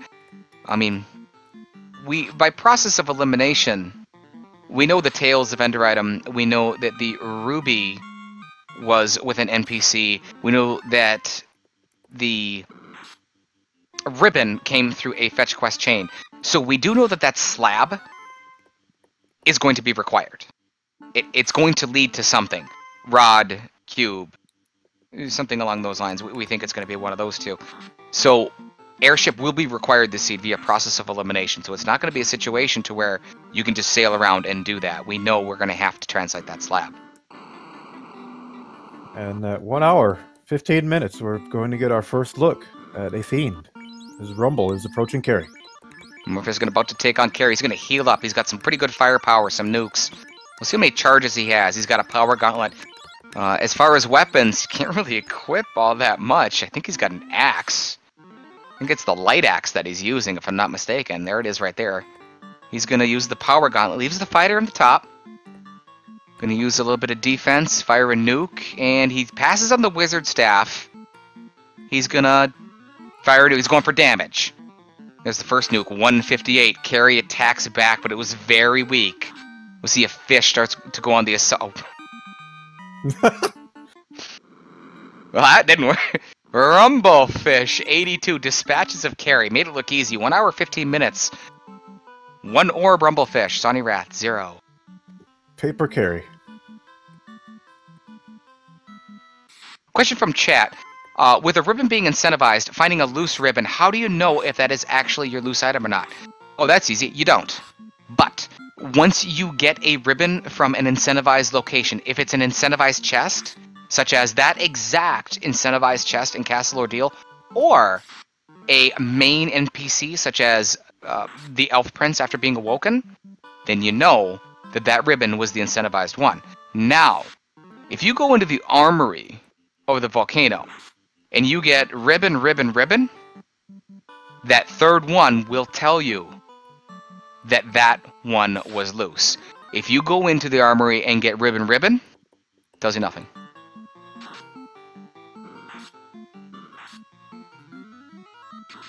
Sawney electing to pass on Earth Cave. Well, he's got warp, he's got exit, no rod. I would have liked the Earth play here. You were in the area. You can get in, you can get out, you can reset. Yeah, the options are weak. He's headed... He's... Mirage? Are we going to see map strats? He's not going the right way, I can tell you that. He needs to turn around. Okay, that'll do. Kind of.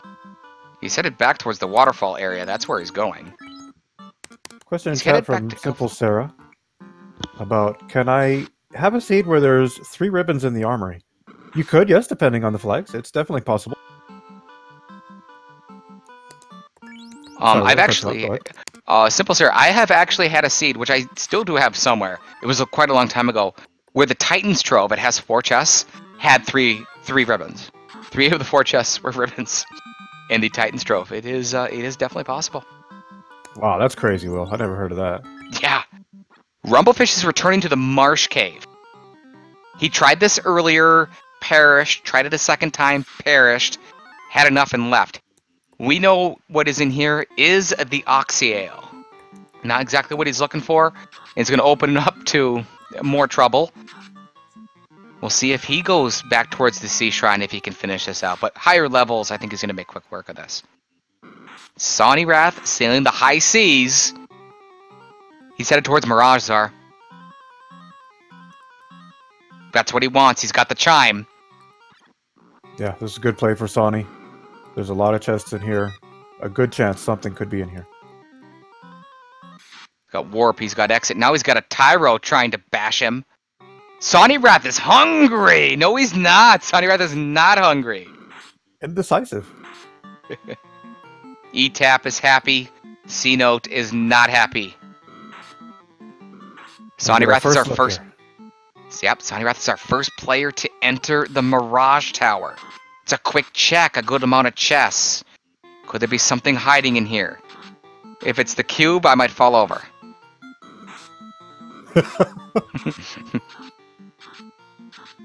Well, the good news for Sawney is that if it is the cube, he won't have far to go to continue exploring. Runs into some more chimeras. Rumblefish struggling a little bit with the bones. There's the blizzard. It's the second skill from the bones. Just annoying fish. Rumble's going to like what he finds in this room. The dragon armor is about to be found by Rumblefish. It's in the chest on the right. Sawneyrath finds nothing. Oof. Couple more chests on this floor. A soft potion. Pocket change. That was an ice shield. Wow. It's greater than, less than time. Opts not to use warp or exit. Thinks about it. Remembers he has it. Warps out. He's going to house up. He's diving back in. Floor 2. Greater than, less than room. Czar just talked about it. I got a feeling about this one, Czar. I think something's in here. There's 10 chests here. There's a pretty good chance.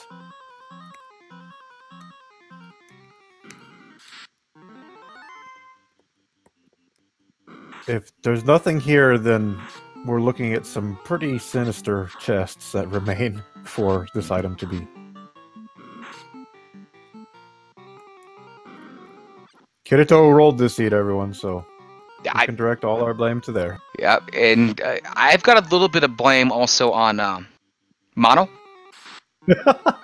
I do. A little bit of blame on Mono for this. Sawneyrath about halfway through his check to make it to the greater than, less than room. He's going to pass in the fight with the guards. There was only 2 of them. They've got cremate. They cremated him earlier. That might be why he's passing on it. Rumblefish picks his fights with the wizard. He's going to try to get out of this. He gets away, picks up his Oxyale. Meanwhile, the greater than, less than room. Is there something here? Sawneyrath picks up the floater loose in the greater than, less than room. We found our first loose item, and it's the important one. There's an Aegis shield in here as well. The floater has been located. It was chime locked. 1 hour, 20 minutes. And Sonny is going up further? What is Sonny thinking here? Oh, I got memories of this. Sawneyrath is headed towards the floating fortress, but Sawneyrath does not have the cube, Meridian BC.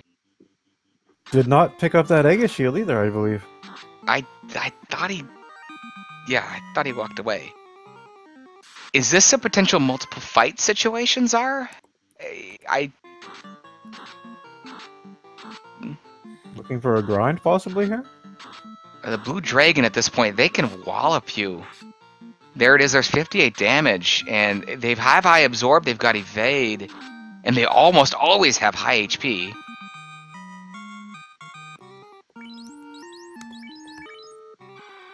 Vindication. Sonny now so realizing, uh-oh. Where's my Tesseract? Welcome to the club, Sawneyrath. Come on in. The pool is warm. We'll have a good time. Sawneyrath, myself and you are now best friends. So Sonny has the floater now, but I can't quite give Sonny a lead as of yet. I think routing is going to be very important here. Rumble's got that Oxyale. Got Oxyale. Next move. Well, obviously turning the floater, getting the airship. He's got the tail. I would think class promotion. Maybe pick some chests, look for... He's got the Vorpal. I don't think he needs any more weapons. Yeah, defense and Vorpal are fine choices for your knight. Fast is available, power bonk is available. Not much digging, got 2 ribbons. But you still have a lot of ground to cover, there's still spells to be found.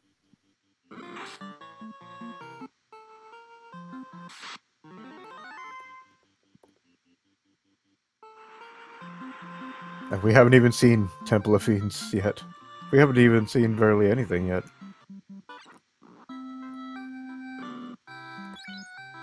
Sawneyrath has made his way to the Ryukon Desert. 1 hour, 24 minutes, and everybody's going to the party. Have a real good time. Sawneyrath is in the air. He heads directly to the old town of Gaia. It's the Fane. He has the slab translated as he double checks that. Good move from Sawneyrath. He's going to be able to talk to the Fanish. Is this the cube? Is this the rod? Or the mystic key? The chase for this cube just thickened.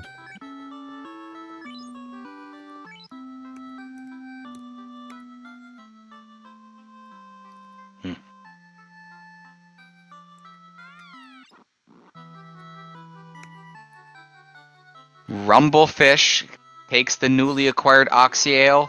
He makes the play that me and Czar would have a while ago. He's going to the Sea Shrine. There's still a loose item out there. It could still be here, but we know that it is located behind the chime in the Mirage Tower, which is the floater, to break open this game. We got a question in chat for a recap. I'll be handling the recap this evening. Czar, I'm going to go ahead and step out, so give it to the fans. Thank you. Well, early on in this game, we found that Fire 3 and Brack were available. Bruise and Heal 2 were also available. Knight can learn these spells. The king had the crown. Princess Sarah gave us the canoe. Provoca location turned out to be Onrak, which was obviously our sea shrine. Our incentive item was the tail, available for about 31k in the town of Onrak. We had a white shirt that was found in the second cave, excuse me, the second chest of dwarf, not keylocked. Astos gave us the bottle. As you can see, we just found the cube there from Sawny's side. We have Bicky, which gave us the TNT. Narek led us to the ship. In the upper floor of Marsh, we found the dragon armor. We discovered that the ice cave was excessively nasty, with enemies such as Wraith having Blaze. With the high seas being a dangerous place as well, the Odd Eyes had fire too. Could run into some trouble there. Ordeals gave us the slab. We had a Vorpal in the Agama chests. The robot gave us the crystal. We have Matoya, which was yielding the chime. And that's not all. We've still got more, everybody. Sarda gave us the loot. In Incentive Ice Cave, we found the Adamant. Ice Cave was also loaded with a defense sword and a power bonk in the Frost Dragon chest, side by side. The Blacksmith gave us the herb. The Elf Prince gave us the ribbon. The Mermaid's floor had a katana and a zoo sword. The floater was in the greater than less than room, which was chime locked in Mirage Tower. And the fairy gave us the cube. Also, big shout outs to Kyo Ketsuki for allowing me to give you that defined recap. That's the best recap I've ever heard in my life. It was authored by Kyo Ketsuki behind the scenes. Thank you very much, and well done. Meanwhile, the turn-in of the bottle was handed. It was opened by Sawneyrath, and a tiny fairy popped out, handed over the cube. That leaves one more required item out there. No more incentivized items, no more incentivized main NPCs that we know of. It's the rod. It's loose. It can be anywhere in this game, including those 3 skipped Temple of Fiends chests, except for behind the rod block itself. There's still more exploration to be done here, and we are almost approaching the 1 hour 30 minute mark. Lord of the Synth asking in chat, just got back to the stream. The floater was the one of the 2 loose items. We know the rod is the other one. We don't know where that is. But the floater was loose. It was behind the chime, located in the Mirage Tower.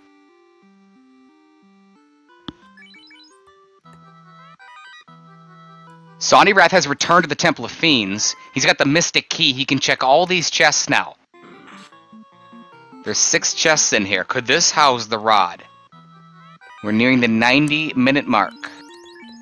Rumblefish treading new ground as well in the Sea Shrine. He's headed towards Kraken.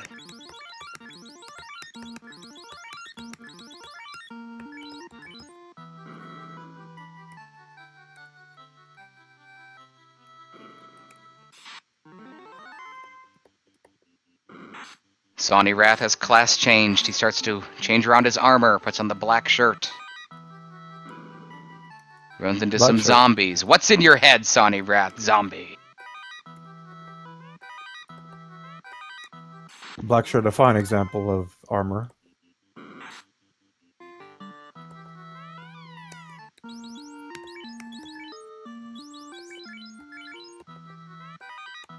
Rumblefish picks up a Sun Sword and the Excalibur.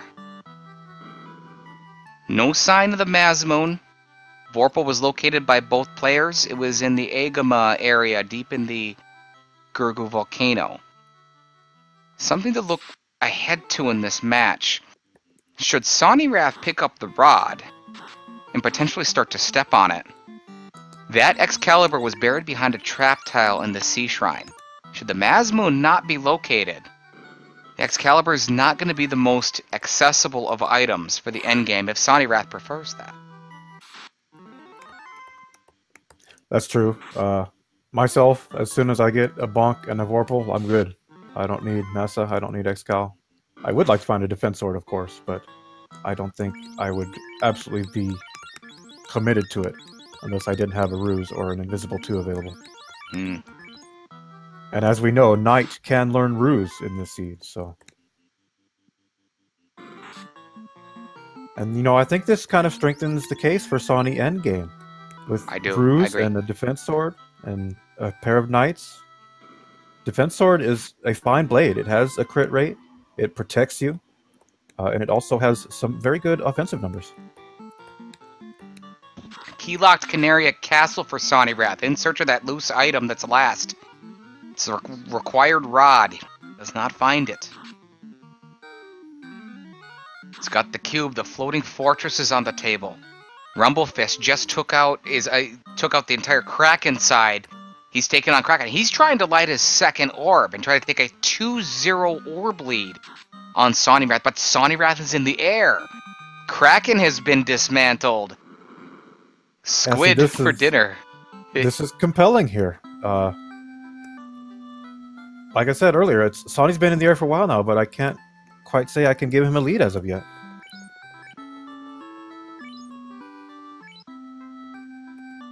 Welcome, Massive Main, to the chat. Welcome. Massive Main likes soft potions. Sawneyrath continues the locked key item checks. He's headed to Northwest Castle. There's 3 chests in here.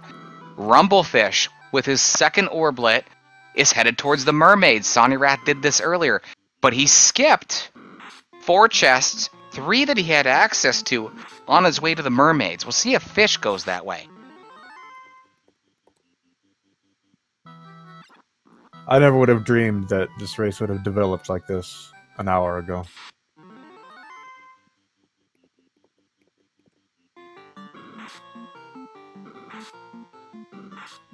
Well, I need to step out for one brief moment and attend to some things. I understand Edgeworth will be handling comms. I just want to make sure everything's off to a fine start on our next race. I will be back shortly, everybody. Sounds good. As long as we got Kiyokitsuki or Edgeworth or anybody, Braxis Muse, the OG Chitin619. We've got such a great community group of volunteers here that use their time, great skill sets. Randomizer, in my opinion, bar none, #1, certainly and definitely the randomizer community for broadcasts, but in my opinion, all of gaming. I watch a lot of gaming, and I've never met a group of people, or listened to them, a group of so passionate, and it's such an honor to work with them. Rumblefish finds out the information that the mermaids just have a whole ton of gold, so he doesn't find that. What he's looking for. Fish is walking back. Does he check the 3 chests that are available to him that Sawneyrath skipped?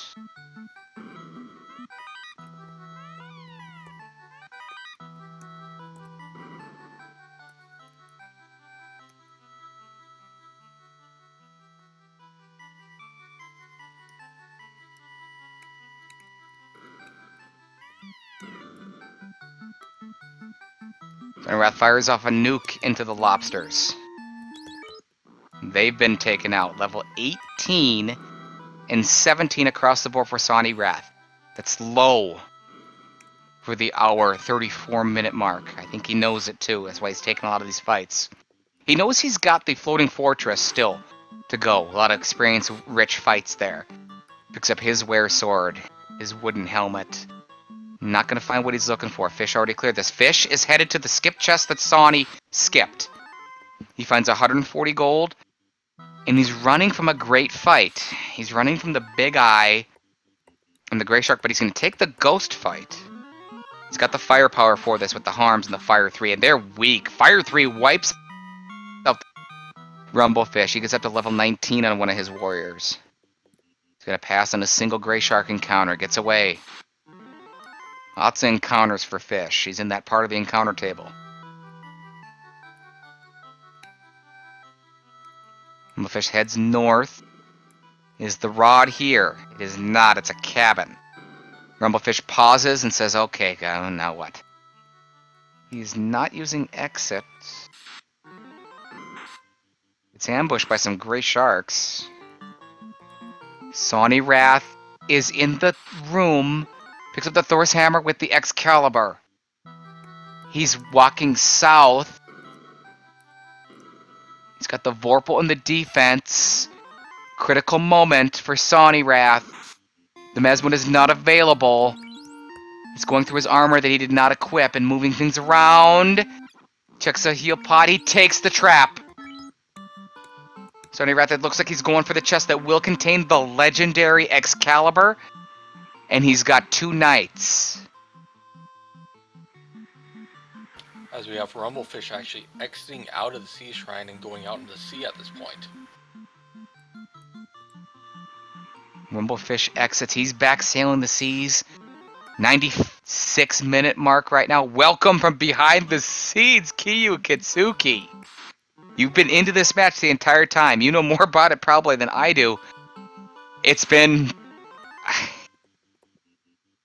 I don't know what the term is. It's been up, it's been down, it's been left, right. It's like a long boxing match, a long 12-rounder that's going to be decided by decision. It's whoever finds the right left hook to find that correct chest at this point. It's a big chest checking simulator at this point. Yeah, if that rod is actually in the Earth Cave, on your way to the rod block, the first player to make that move, which is silly, really, which a lot of players wouldn't do. I mean, one fine day, I see you in chat there. We've had this discussion before, and why would anyone do it? Right now is a pretty good move, a pretty good case to potentially do that. Well, let's put it this way. It's like, what is going to be in Earth today? It seems to be a running theme so far in these Week 1 matches. Will Fish Earth check. have a rod? Will, you know, let's see what we have at this point. It could be in Sky Castle. It could be. It actually, that's the statistical likelihood right now, is that it is in the floating fortress. Does Rumblefish head to the Earth Cave? He heads that way. Rumblefish maybe just turning in the ruby. I think he's just headed towards Sarda. He does not have the loot. I think he's just turning in the ruby. He's right at Earth Cave.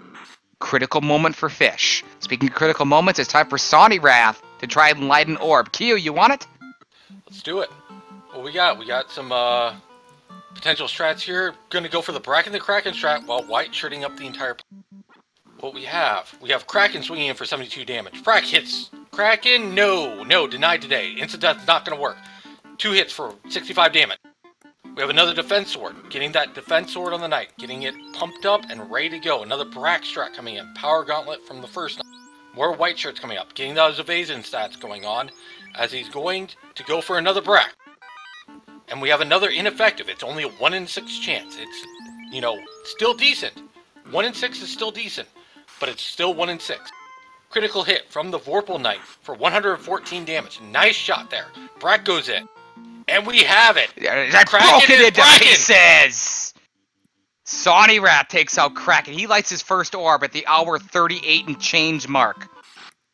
While we were going through that fight so Sawneyrath could light his first orb, the second ribbon was picked up from Rumblefish. You can see Kiyu Kitsuki, who's still doing the tracking, by the way, lighting that up. Rumblefish about to talk to Sarda. He's going to pick up his loot momentarily. Sawneyrath is headed toward Mirage? Okay. This is... Okay. Rumblefish is right around the Earth Cave. If he goes there and the rod's there, we've got a very strong match. If the rod is where Sawneyrath is going, because you know he's going to full clear that floating fortress, Sawneyrath takes a pretty gigantic advantage, I would think, you. I personally am in the opinion that Sawneyrath is still in the advantage because Sawneyrath has checked the less than greater than room for the... And flying is power at this point, in my opinion. Is it ever? It's faster, there's no encounters. Because even by the time that Rumblefish actually completes the first 3 floors, which have a good number of chests at this point, I believe it is on the order of, let's see, there is 11 chests in the first 2 floors of Earth. By the time that Rumblefish does that, decides that if he finds a rod and completes that, because he's going to full clear it at this point, right, Sawneyrath will probably have finished Sky by the time that Rumblefish is full cleared Earth, and Sawneyrath will be in. Rumblefish has entered the Earth Cave. This is the play that he needs to make. Sawneyrath is going to the floating fortress. Does he feel behind? He knows he's got to full clear it, and he starts that dig. in the floating fortress.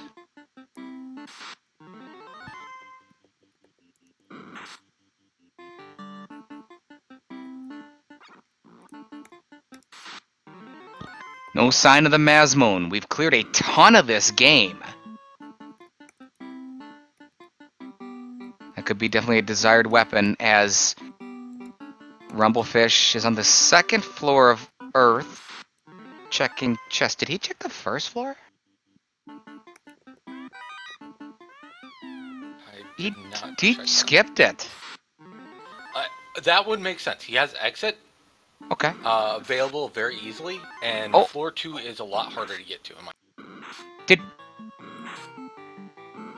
he just take that fight and leave? Did he check those 3 chests? Am I crazy? Oh, he checked them. He just didn't checked find them. Okay. All right. I looked away. I was trying to see what Sawneyrath was up to. My apologies. Floating fortress, left side, the Trisluk side. According to our original tournament champion, Tristal MTG, this is the side that he likes to check if he's going to check chests. I know Sawneyrath is checking out some nightmares at an evil man. He's going to fire a nuke into the nightmares. Nightmares are gone, and that dream is over. Level 21 for 3 of Sawneyrath's Light Warriors. He digs out a heal pot. Nothing. Found some opal armor there for Rumblefish, but with only the single knight here, and you already got some dragon armor, it's not really that. Rumblefish exits, and he goes back to the 1st floor. I like this play. Makes a lot of sense. He's panicking. He walked right into the trap tile. He's pausing. Now he resets. Maybe not panicking, Q, but we've been there. Me and you both. We've discussed this, privately. What do you do when you feel so far behind? And I start to shake, and you panic. Really, it's a strong term, but that's kind of what it is. I'd say panic is something. The other thing I'd say is it's just a misinput. Misinputs happen to all runners at some point. So. Audrey Winter, that is both of us. We are both working on the tracker as best that it is that we can. We're into this match, trying to figure things out, also doing a few other things behind the scenes, so certainly our apologies. We're going to just go ahead and take the borders and the backgrounds. We're just going to go ahead and leave them on the trees as we continue to this search for the rod, as we're both in new territory on both sides of your screen. Sawneyrath has entered the star room. He's going to check the star room, Q. He's not going to go for the dense next floor and come back. He's going right to it. He's in full clear mode. Yeah, I definitely disagree with this play, again, with you on this one, because there is just more high XP yielding fights in addition to more chests on that. So on this one right here? On floor 3 of Sky. This floor has manticores and eyes. Speaking of manticores, there they are.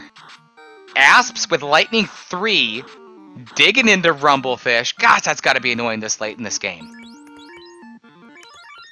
Earthcave is another one of those places that has just a large diversity of enemies. You're going to run into something pretty nasty, especially if you didn't find anything in the early first 2 floors. Once again, we'd like to thank Zardia for the great work, the great recap written by Kyo Katsuki that Zar gave us. Is top-notch, everything from our leader. We thank you very much. He's setting up for the next match. That's coming up, gosh, about 15 minutes or so. They're going to kick off. It's going to be over on Speed Gaming 5. Asher1611 taking on Team Vorpal's St. Von Jester. He's going to be on the call for that match. We'll see if we can get him back here to certainly say goodbye. But we're working on that as well.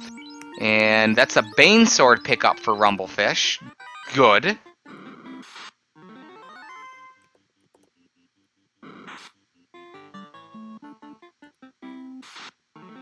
I leave for 10 minutes and we still haven't found a rod. My goodness.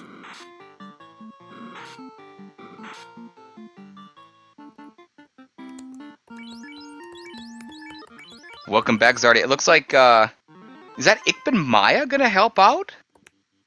Wow, and we're on Speed Gaming 5. Thank you very much. And thank you, Kyo Katsuki, coming in and help us tell the story of these two players in the first round of the 2019 Final Fantasy Randomizer Spring Tournament, of their journey to revive the power of the orbs. Edgeworth and Maya, that's a winning combo.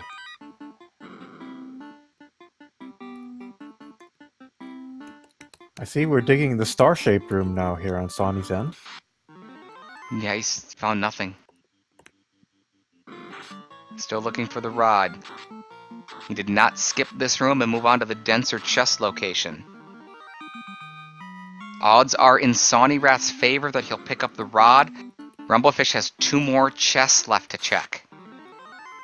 There's... Zar? You know what? This could be it. TFC. This could be it. This is the closest I've ever seen. Yeah, it's certainly closer than I think I have ever seen as well. So this is a rarity of a seed here, at least in regards to chests. Rumblefish picks up the 2nd loose ribbon, 3rd ribbon in the game overall in the earth-guarded trap chest on the vampire floor. Sawneyrath is going to skip that if he ever gets this far. Unless the rod is guarded by the vampire. Speaking of the vampire, there he is. Bye, vampire.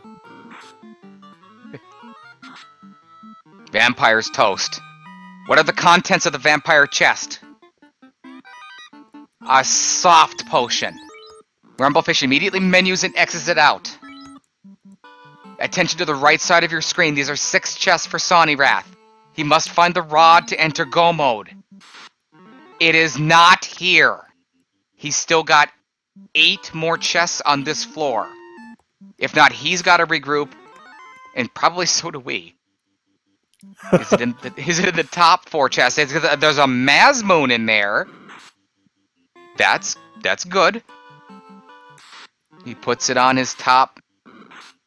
Light Warrior, he's going to move the Excalibur down to the other knight. It's not there, Zar. There's 4 more chests on the left side here. This is critical. It's all coming down. There's also Marsh locked as well. It's the rod. We've got it. Sawneyrath, 1 hour, we're going to call it 48 minutes, has entered go mode, and he's done. He doesn't even check the rest of the chest. Doesn't care. Did not pick up that Aegis shield earlier in the game. He has left. He's on his way to try to light his 2nd orb. Rumblefish has not entered the air yet. He's got to head towards the Mirage Tower. It looks like he's going it that way, but he does have 2 orbs lit. Yeah, with the rod, I would say this race just became a lot closer.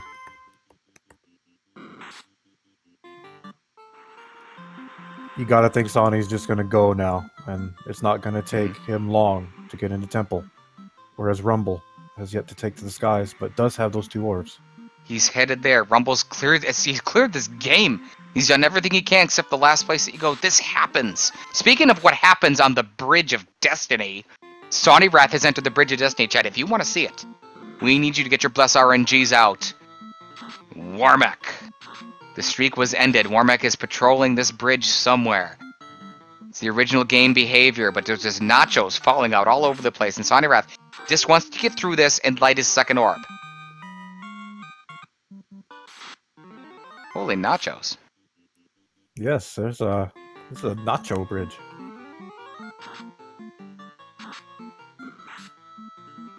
Gonna get our first look at Tiamat 1 here. Find out, and we're having the Brack strats come out right away. Yeah, Sawneyrath fires Brack at Tiamat. It's ineffective. He's gonna take out the Excalibur, 390, followed up by a Mazmoon for a $156. Tiamat didn't like that Mazmoon shot. Fires back into Terranex, the lead Light Warrior for Sawneyrath for 200. Brack again from Sawneyrath, and it hits! Broken into pieces. Sawneyrath lights his 2nd orb. Kyukitsuki's pointing something out, Zar. Yeah, it was a required double dip. That's remarkable, isn't it? Yeah. I've never seen that or played that in that dungeon the way this seed played out and was designed.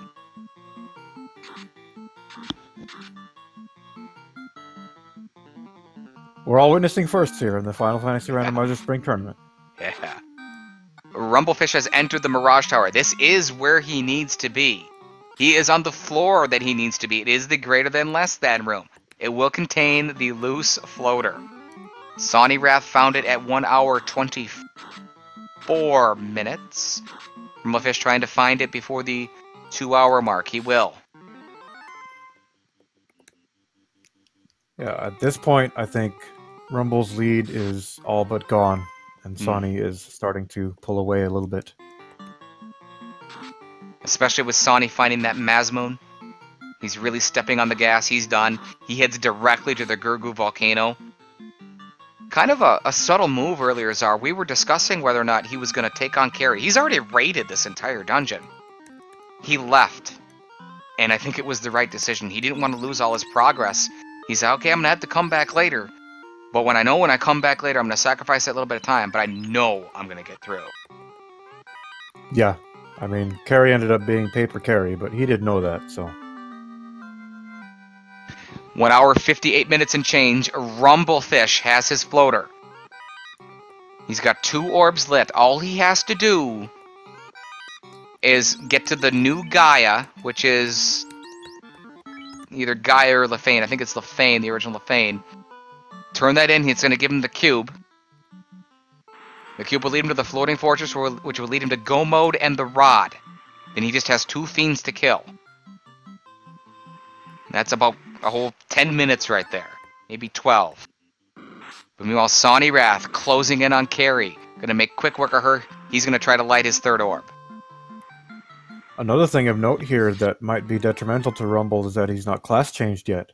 That could detract precious seconds should he elect to do that and get spells on the night. Yeah, and he's been dragging around that dragon armor that he found in the Marsh cave. He's got a defense sword. He's got the game changer. I've got to think that seeing that gear is a must to class change, especially with the tail in hand and it being so readily available. It's looking like Rumble is going to have to hope for a pretty nasty temple, as Sawny is all but there already. One thing that's going to happen right here as Sawneyrath enters the Earth Cave is that we know that the 3rd ribbon is located in Earth Cave, and we also know that Sawneyrath is really stepping on it, so he's not going to get a 3rd ribbon. 2 sufficient, I would think, but he won't have the extra security of a 3rd as a Rumblefish picks up his Mystic Key. I don't believe we've seen Wall, so ribbon stock kind of goes up.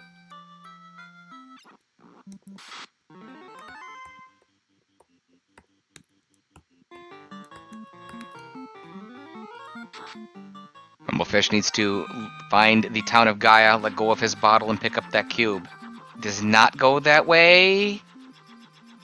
He does not. His original town of Lefane. Yeah, he's going to promo.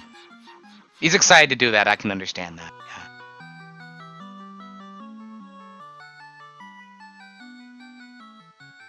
Yeah. It is the right play, but it's you lose anywhere between 30 to 40 seconds on this. Sawneyrath skips 1 free chest that isn't even guarded. On his screen right now holds a chest that holds the 3rd ribbon. He's going to blow by that. One thing I'm always wary about, if I think I'm behind and I have comfortable gear, I will elect skipping the class change just because it will usually lead you to get more spells, and that takes time. I think Ruse is a must-have, though. You've got to get Ruse, at least. Sawneyrath skips the vampire chest. It was right there. It's a soft potion. This tells me that he feels behind Czar. Yeah, I mean, given everything these runners have seen in this seed, I think both of them do feel behind, but not so much behind as you normally would, just knowing that, oh my god, what an egregious quest this was for these items.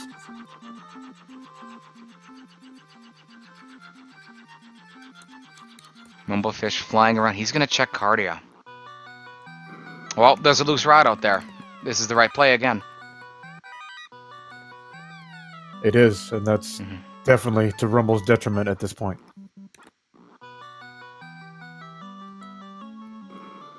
Heads directly to the largest chest density.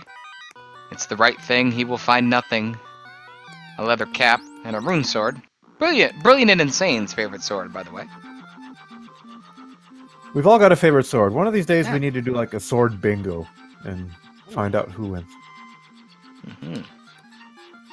Rumblefish, great play from Rumblefish. He's headed to what he knows via process of elimination is the original Fiend, which has been shuffled to Gaia with the bottle in hand. He's class promoted. Taking a bunch of encounters. Look at this move from Fish. He sees the sandworm. Good encounter. Hacks at it with the Excalibur. Down goes the sandworm and 1,000 experience. Meanwhile, some sort of speed bump was on Sawneyrath's screen. Speed bump's gone. Sawneyrath has 4 orbs lit. Let's check his heal potion count. Let's see what he does. 45 heal pots, and he's going into the Temple of Fiends Revisited?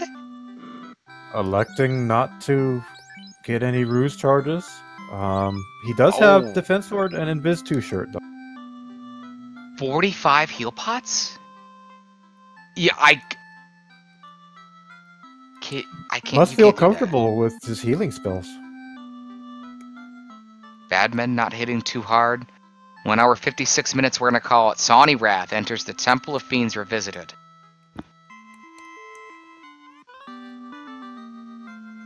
Rumble now getting his cube from the ferry.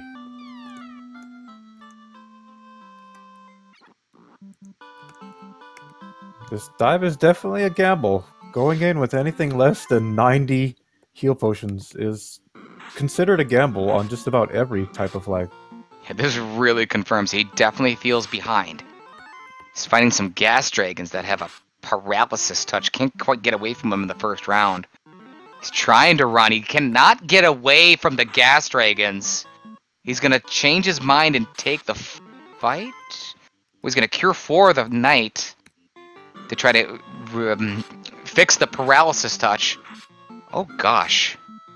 Eating a lot of damage here. I think a exit might be in his best interest.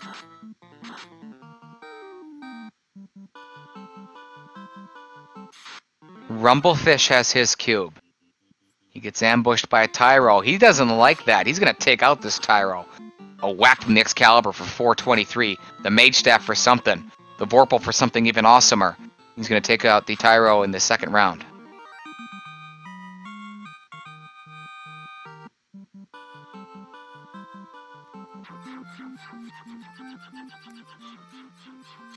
Sawneyrath is still in this fight with the gas dragons. This is telling. It took him a long time, and he gets to level 24. That's a 5th hit with the Mazmoon. But it just took him a long time to take out gas dragons. Now, gas dragons, no pushover, but we're talking about all these Fiend refights. I've got to think that he's just maybe going to go and get past the Phantom, check the chest, blow the loot, and get out? Maybe?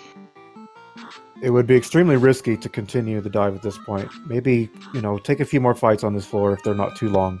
But that fight was way too long. You have a huge experience on it. And this is unrunnable, so here we are going to lose some more time. He's going to have to get out of here. I can't imagine a player of Sawneyrath's caliber. I mean, he was in the league, he was on Team Math. With Ali Gerbrap was on that team as well. Ali Gerbrap would not do this.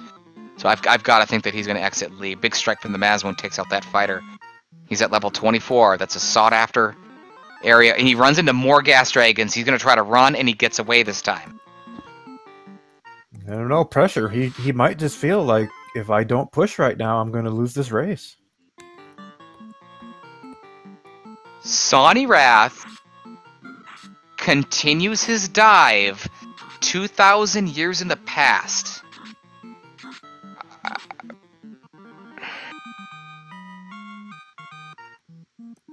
Okay. Great run. This is the big hero run, it looks like. This is the run he used to get through the Sea Shrine to the Mermaids. He's going to take it all the way to the Earth floor. He is 4 Fiend refights and the ultimate fight away from winning this round 1 match. That was a nice hero run. There is one in this table, but it could actually bite him later. On the water floor, air floor, where encounter rate is higher. Rumblefish is in the right area to pick up his rod. Using warp. Look at the experience from Fish that he's trying to do. Playing it very well. We'll see if he skips the star room and does where he wants to be first. And bypasses that room and does the dense chest area. That's where he needs to be. But he's closing in. He's getting hotter.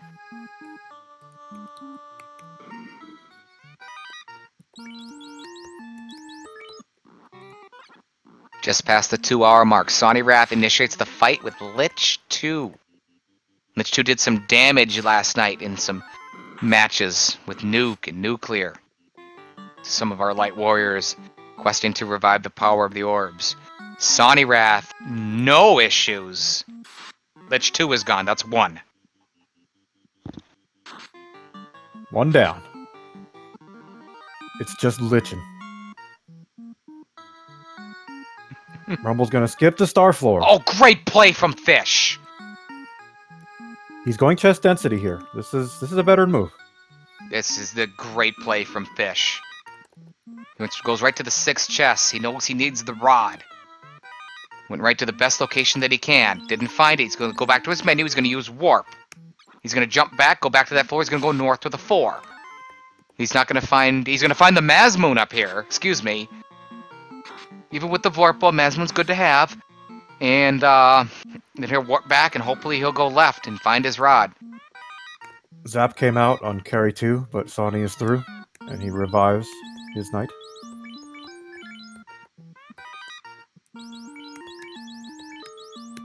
Sawney's got to be praying here. Please don't see the nuke or something like a tornado or a swirl. Rumblefish puts the Mazmoon right where it belongs onto the White Wizard.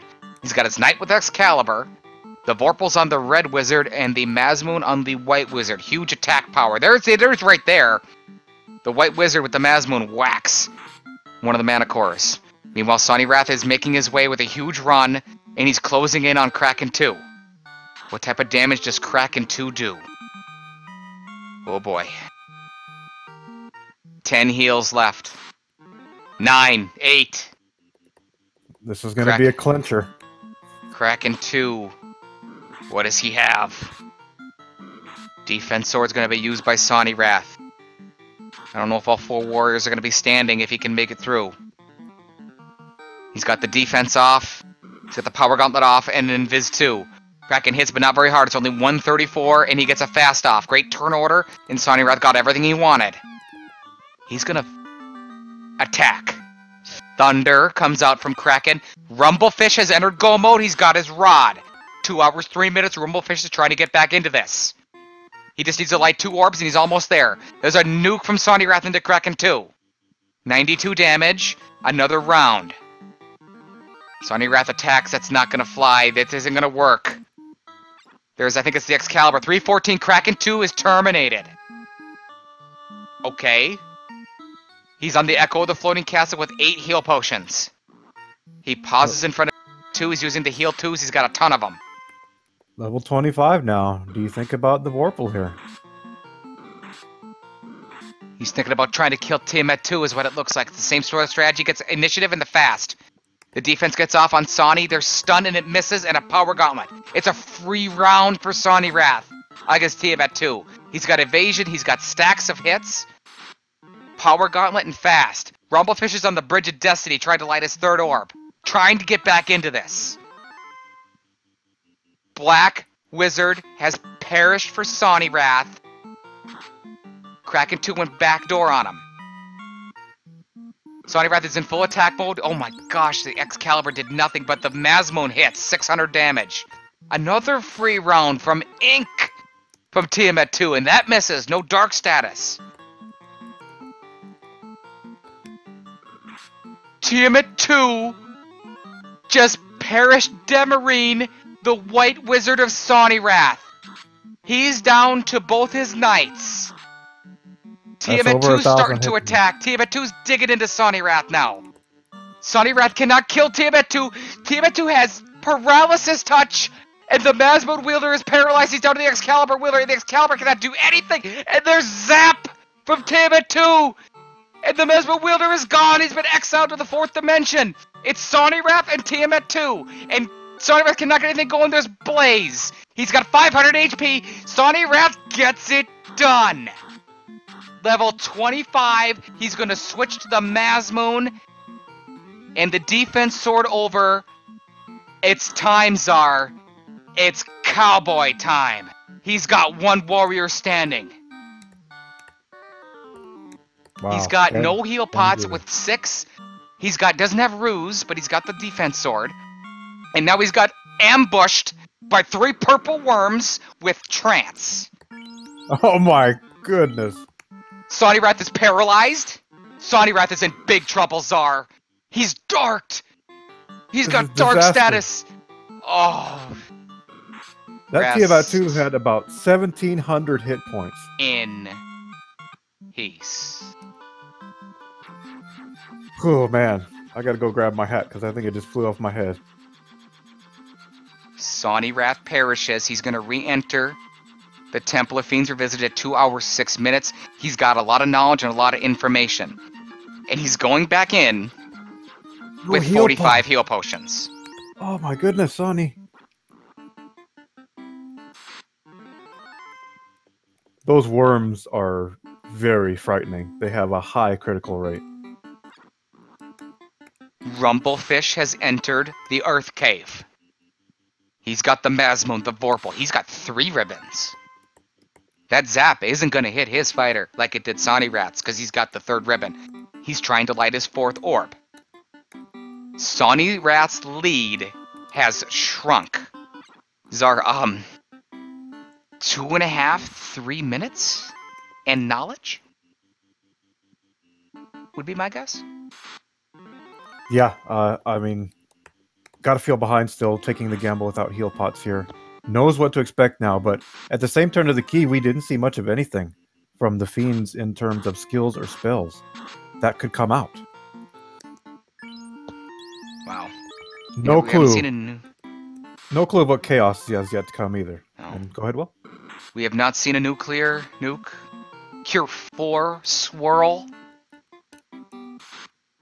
Slow 2. We never saw any of that. We saw Zap.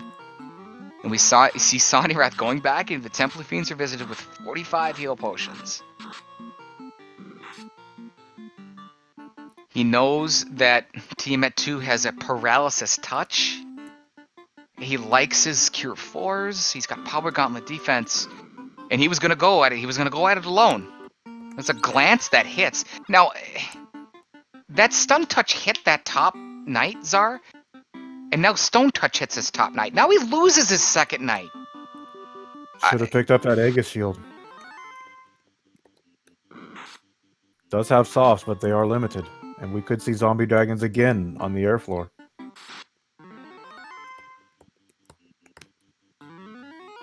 An undead pack for Rumblefish as he's closing in on his 4th orb. So given what we've seen at this point, I can't really give Rumble's party an advantage per se, but does have that extra nuke. He's got an extra ribbon for that zap. I bet you he has a couple extra heal potions when he goes in. This dive is going to be critical for Sonny. I think Sonny has to finish here. And that Tiamat 2 is absolutely horrifying with that many hit points and such high absorb. Simple Sarah is pointing out in chat that both of Sonny's ribbons are on his mages. I think he feels confident in his White Mage's life ability. But the healing factor. I think Life 2 is available though, so. Lich 2 on the right side of your screen just got dispatched. Meanwhile, Rumblefish dispatches of Lich 1 for his 4th orb. Right now, this is Sawneyrath's match to win. With that Tiamat 2, I might have actually entertained the idea of returning to Melmond and picking up Locke. Think so? That Excalibur wasn't doing anything.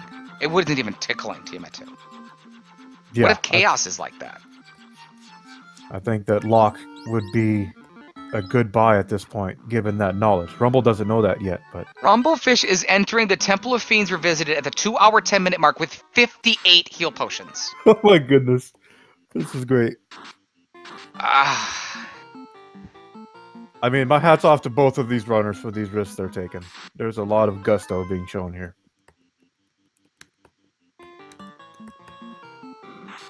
Gilspur in chat. Welcome, Gilspur. It's been a while. Great to see you. What does Locke do? Czar? The lock spell, since it has been fixed by the devs, will reduce the evade of the target that it hits. And we did some balancing with it. It's very likely to hit its target. And against a high absorb target like Tiamat 2, I think that is critical. I'm actually surprised that we didn't see more power bonk during these battles. There was not many buffs that were to come. But again, Sawney's Knights went down pretty early too, so. 2 hours, 10 minutes for an entry for Rumblefish. Sawneyrath's re-entry was 2:06. We figured about 3.5 minutes. It was 4. The problem is both players have a very limited amount of heal potions. Yeah, Sawneyrath with a information advantage. Still, through the first 2 fiends rather easily. Nothing very scary from them. Wow. SRJ, Super Red Jack. Welcome back. Great to see you. We've missed you. Sawneyrath has made it to the water floor in this back and forth match. Rumblefish led, gosh, the first hour. Sawneyrath started to take control where he was able to find the loose floater behind the chime in the Mirage Tower. He hasn't looked back until he entered the Temple of Fiends Revisited with 45 heal pots and made it to Tiamat 2 and through, but then got ambushed by purple worms that took him out.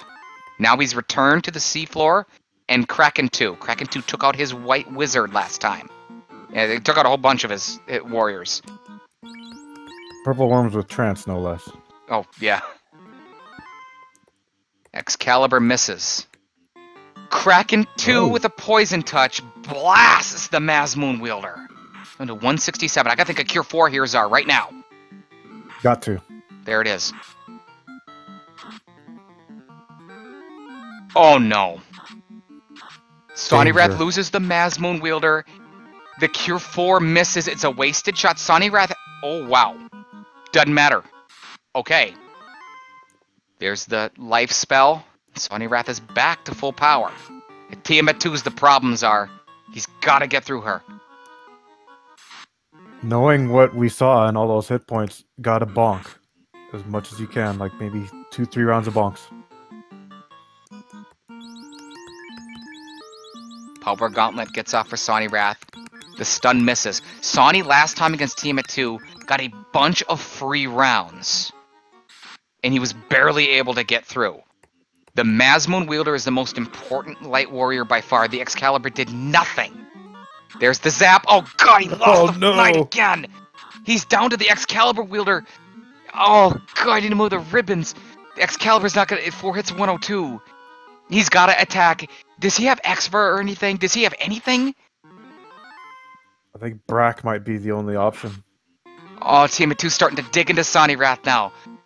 Bashes Leggy Starscream. She's down to 50 HP for Sawneyrath. Cure 4 gets off. Leggy's back standing, and it's going to attack. That's not going to work. 3 hits, 100 damage from the Excalibur. Rumblefish is closing in. He's on the fire floor. Gotta White try shirt. the Brack here. Is he going for Quad X? I think there's the Excalibur. 470. It broke through critical hit, and there's a new 182. No. Tiamat misses Leggy. Another round for Sawneyrath. Excalibur again. 49 damage. Gets the white shirt out. The evasion should be pretty close to Capzar. That's got to be good. Tiamat's missing. Got a chance here. Tiamat misses again. 180. Just keep attacking with the Excalibur. Sawneyrath is going to get through. The 476 isn't enough. There's ink. There's another free round. Rumblefish is on carry too. Rumblefish is getting back into this. Sawneyrath takes out Tiamat 2. Sawneyrath runs into Rock Gulls and gets a first strike encounter. He steps away. Sawneyrath is on the floor of the Ultimate Fiend Chaos. He's got 4 warriors standing. Let's see what he does. He's going to rearrange his party. He's going to move some weapons around. Does he go to the Vorpal potentially? Because that Excalibur was doing nothing last round except for when it critted it. Oh my. Okay. He didn't move the ribbons or anything. Alright, Sawneyrath vs. Chaos for the victory. He's going to try to get the fast off, and he does on the Mazmoon Wielder in the top slot, and the defense on the Excalibur. There's Fire 3 from Chaos. That's not going to do much of anything.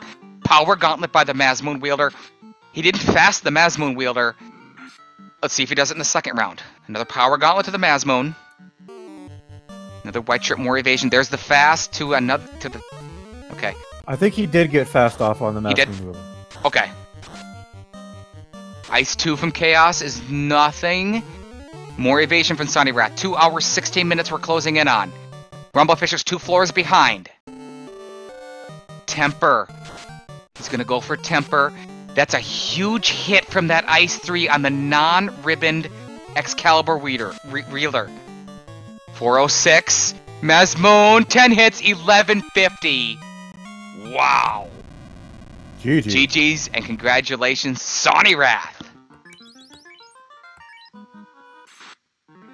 An official SRL time, 2 hours, 16 minutes, and 12 seconds. Zara, I didn't think he stood a chance with those heal potions. I didn't. He really showed us how it's done. He got the information, he went back in. So I don't need heal potions. Went back in, and he won this match.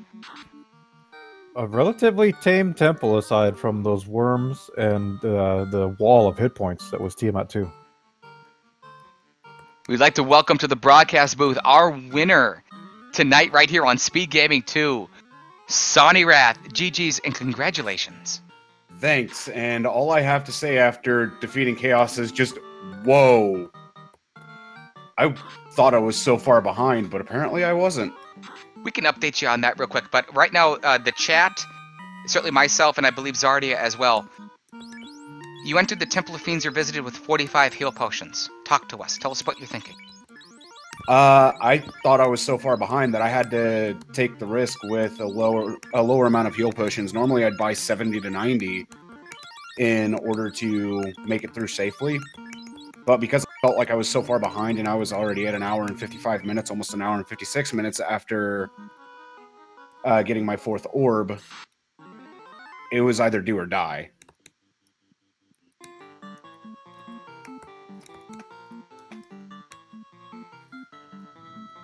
We suspected that might be the case. Tell us a little bit about Ice Cave.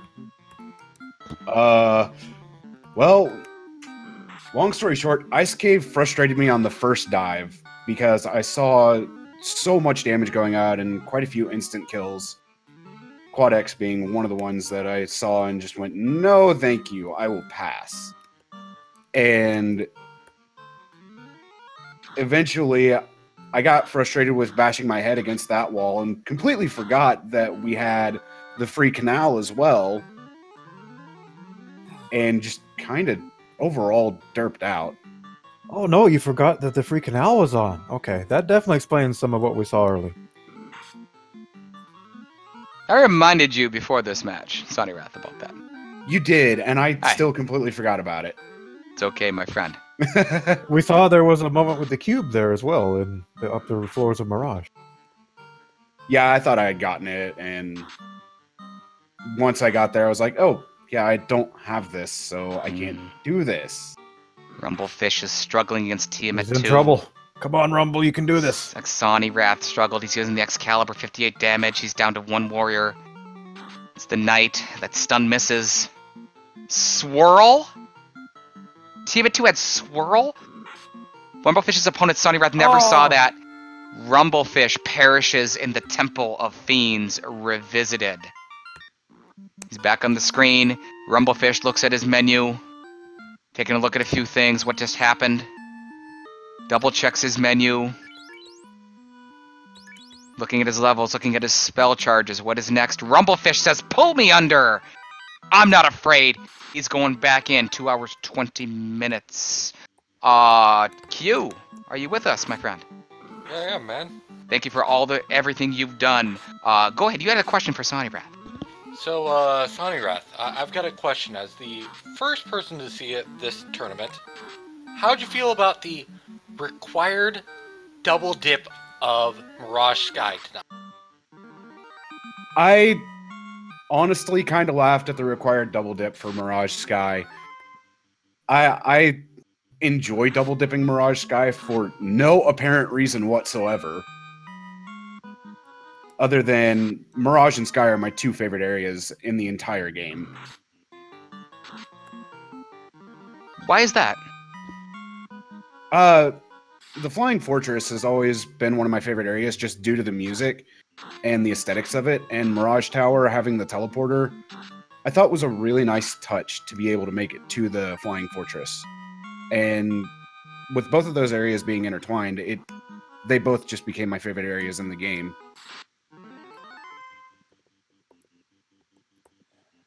I wanted to ask a little bit about your end game, Sawney. The ribbon placement. You had 2 ribbons. It looks like you kept them both on the mages. Was that correct? And did you consider moving them over for an end fight, or were you just trying to win? I did consider moving one of the ribbons off of the white maid or white wizard at that point in time because I forgot I had the white shirt equipped, and I would have moved that over to one of the knights. The other ribbon would have stayed on my black wizard just due to having fast and temper.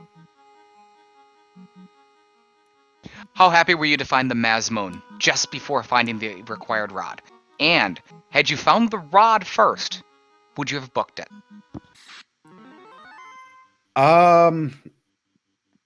If I had found the rod first, I probably would have continued going. But when I found Mazza before I found the rod, I was elated.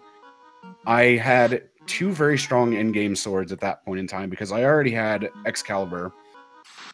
And Mazmoon was just another really, really nice pickup. One that I was not going to look at and be like, yeah, no, I don't need this. What is your preferred endgame weapon for you? Is it the Mazmoon?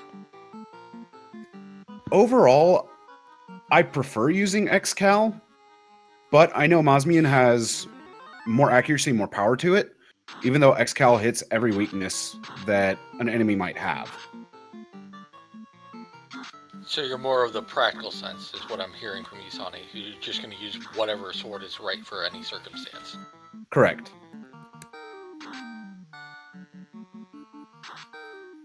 Because that is an interesting point for Masamune being the best base damage of the game, the Excal being slightly less base damage, but hitting every weakness, and the Vorpal having the highest crit rate in the game, which allows you to bypass high absorb enemy. Yeah, exactly. And the versatility of the defense casting ruse. And defense, it can get some crits in there as well, and it's got some good damage to it as well. Certainly also a potential viable option for the endgame. Yeah, they're all extremely good swords for endgame. They all have their uses, though. In this case, I ended up having more use out of Masa, Excal, and defense. Sawneyrath here. You moved to 1-0. How are you feeling about this 2-hour and 16-minute seed going into the next round? I'm actually feeling pretty good, considering I really felt like I was behind, and then realized, no, I'm not behind. I just won this race. Yeah, you did, and you earned it. I can give you a little bit of hard numbers. You were the first to enter the air. 1 hour, 24 minutes. You were obviously the first to enter the Temple of Fiends Revisited at 1 hour, 56. You perished and re-entered at 2:06. Rumblefish entered the Temple of Fiends Revisited for his first dive.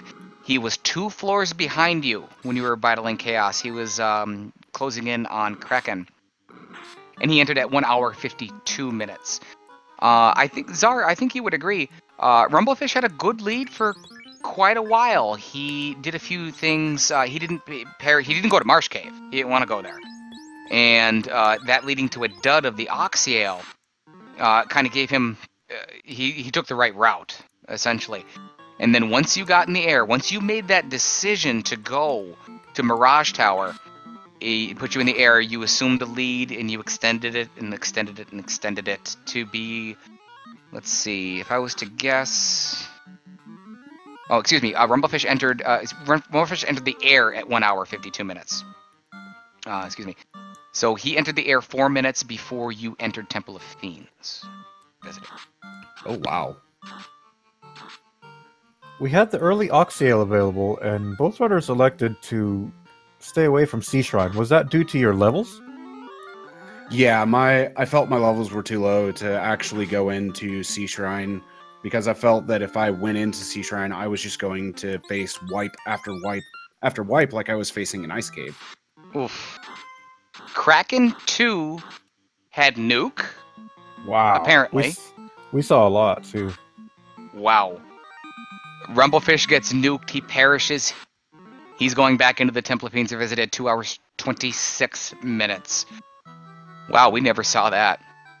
The gatekeeper for this match, Sawneyrath, Tiamat 2, did a number on you. You were able to get through the first time. And then you took a couple steps. You got ambushed by the purple worms. Did your heart sink? You never saw it coming. Yeah, I saw the purple worms. I saw the ambush. I got paralyzed, and I went, I have to hope on RNG. And then I saw perish, and I was like, oh, I just lost so much time. And that's when my heart sank. You made the decision to go ahead and run to the mermaids, and you did that. Skipped a couple chests along the way. Did not go towards Kraken or its chests. There came a point to where you did the math and you knew full well that once you were in the air, the rod was your last go mode item. You knew it was loose. You decided to go to the floating fortress. What made you go to the floating fortress versus Sea Shrine? Oh, no, excuse me. Go ahead. Chest density overall. I put off Mirage Tower for so long, knowing that Mirage Tower was so dense, and I didn't want to do the same thing with Sky after getting the cube. So, due to the density on Sky 2 and Sky 3, I figured that there had to be something just lurking in one of those two floors. So, more or less, it was a calculated gamble on Floating Fortress. I misworded my question. My apologies, Sonny. What made you go to the Mirage Tower looking for the floater versus going back into the Sea Shrine looking for the floater? Chest density as well. Though Same that one was a complete gamble, no calculation in it. We saw that you skipped the reverse sea room. Nobody likes digging that floor, obviously. And in the pursuit of the rod, it was on the table. It's, again, I think the levels were a big factor here. You were both very low level and covered a lot of ground early. Yeah, the reverse sea room was in the back of my mind, but I wanted to prioritize where I could find so much density over one-off checks. And I feel that reverse sea room is more of a one-off than someplace that has a lot of density. We'd like to remind you that going on right now as we speak, it's over on Speed Gaming 5. Team Vorpal's St. Von Jester taking on a common pick to do some damage in this tournament. The recent Duckling graduate Asher 1611. We're going to head over there after this match and enjoy a nightcap after all the work we've done. And we kind of felt it too with Yasani when you went through. You had the issues in the ice cave, then you went back, you crushed it. You get the adamant, you go get the herb, and it lands in the ribbon. Did you think that that was going to be what it was that you were looking for? I was hoping that I would have a key item behind the herb, but when I saw the ribbon, I looked at it, the only thought that went through my head was, well, this is a really nice consolation prize, because now I have two. We'd also like to remind you that newly added to the Final Fantasy Randomizer schedule for the first round, it's Saturday, April 13th at 9 p.m. Eastern. The former, trying to turn back into Dragon Slayer himself, the infectious Wickleosis, takes on the newcomer. Rafe hates Caleb, but we call him Caleb. That's going to be right here on the Speed Gaming family of networks.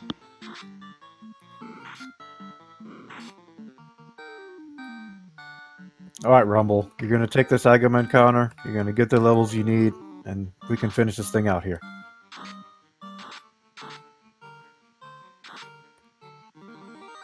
How about the graphic that we've got there, Czar? In the lower part of the screen, we've got of course, the winner of the 2018 poll for the best endgame weapon for a knight, the Masmo in the upper left-hand corner. It's opposite the maligned You argued about the game changer, the beautiful Vorpal in the upper right-hand corner. Do you want to tell the fans a little bit about the 2 weapons that are in the bottom of that graphic? Certainly, we have our defense sword in the lower right corner. Very valued blade, very underrated blade that I think doesn't get all the love that it should.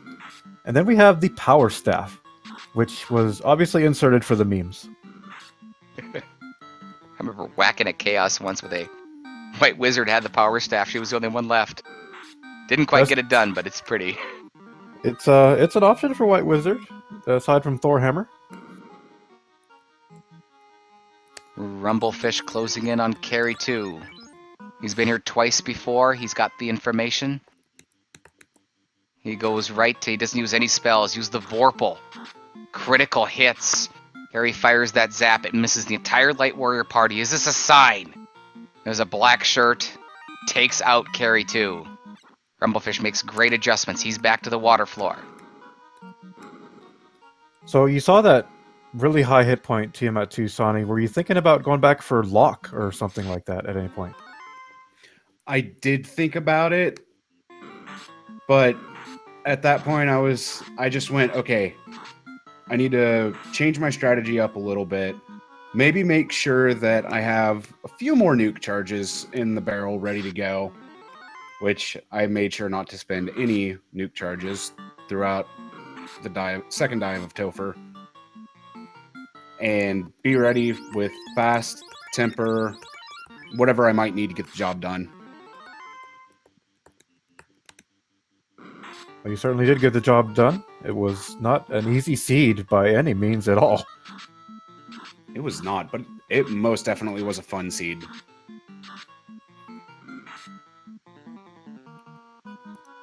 Rumble now, approaching Kraken 2. He's going to switch up his party a little bit here. He wants to get through this battle. We know that Kraken 2 does not have that many hit points. But we also are aware that there is a nuke on the table.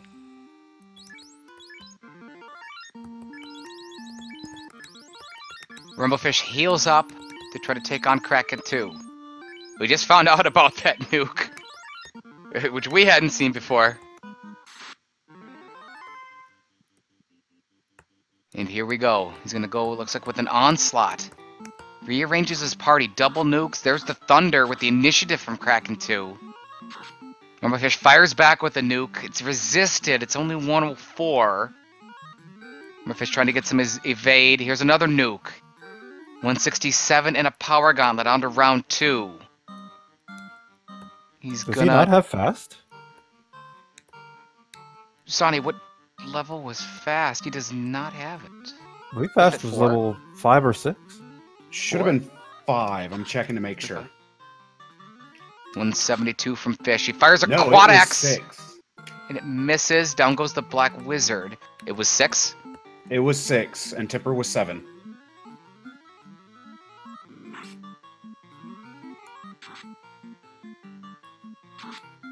Quad axe still no good. Massmian comes out. 310 critical hit.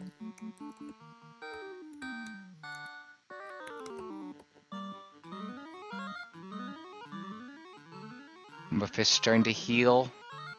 You can see Sawneyrath going back in, checking the information. It was level 6. Thank you very much, Sawneyrath, our winner. Meanwhile, Rumblefish takes out Kraken 2. Heals up very quickly. He's onto the Echo. With a floating fortress, taking on vampires that are unrunnable. Oh no. Can use the harm 3 charges to try to mow through them. They start to bash him, but it gets off a harm 3. It's going to take out no one. But a fire 3 will take out all the vampires. Vampires are going to be dispatched for Fish, and he's going to move on to Tiamat 2, which is probably the toughest enemy in the game. Level 25 as well for Fish. And he just walks right in. Didn't heal the red wizard on top after a hit of 88 damage. Gutsy. There's the fast. Okay, he's got the fast on the black wizard. Gets off the white shirt, it's got some invasion. 2 hours, 35 minutes, and he starts the attack. There's the nuke, 155. Masmoon wielding knight, 2 hits, 60 damage. There's the stun, that misses. We know there's a swirl that can come out. That's probably the only concern here. Temper. Rumblefish is adjusting. He's going to try to kill Tiamat before Tiamat gets into him. Another nuke from Rumblefish82, 199, and more evasion gets stacked. What does Tiamat 2 have left? There's that zap. And it misses Rumblefish. Gets through all his warriors. He gets a free round. 4 hits. Looks like a $156 from the Mazmoon. High evade, high absorb Tiamat 2, causing trouble for Rumblefish. Extremely high hit points as well. There's the power gauntlet again. He's going to try to use that. He's going to fire Bane. Poison smoke! Rumblefish just smoked Tiamat 2! Wow! Somebody clip it. Rumblefish moves on after the Bane connects to Chaos. Wow. Wow! Pretty slim chances of that actually working. Rumblefish82, you've got to feel the energy now. Fans, Rumblefish knows that Sawneyrath has beaten him. He knows that he cannot win this match. But he's going to finish it. This is all hard. He's got the Vorpal equipped. You see that Wizard Staff, the Thor's Hammer, the Mazmoon. He's going to move some things around. I think he put the Bane Sword down on the Knight. We'll see what happens here. Here we go.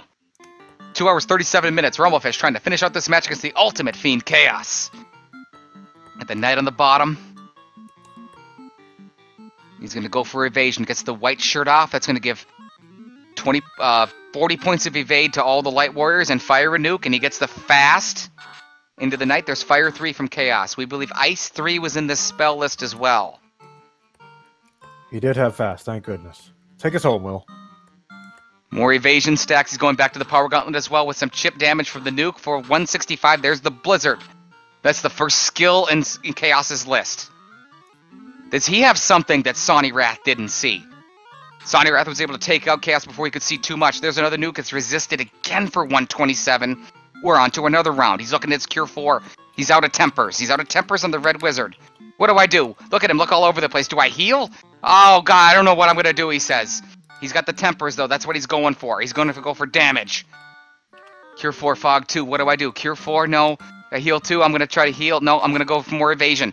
But he's going to attack with the Mazmoon. Turn hits. 559. That's all Rumblefish needs. He finishes out with an official SRL time of 2 hours, 38 minutes, 9 seconds. That was... Czar, you said it. That was all heart. And Final Fantasy Randomizer was with them. He whipped out the Bane Sword and said, take this, Tiamat 2. You've done too much to me. You did too much to my opponent. He took her out with the Bane Sword, and he made it look easy against the Ultimate Fiend. That's how you go out with class, everyone. GG to Rumblefish. Let's get him in here.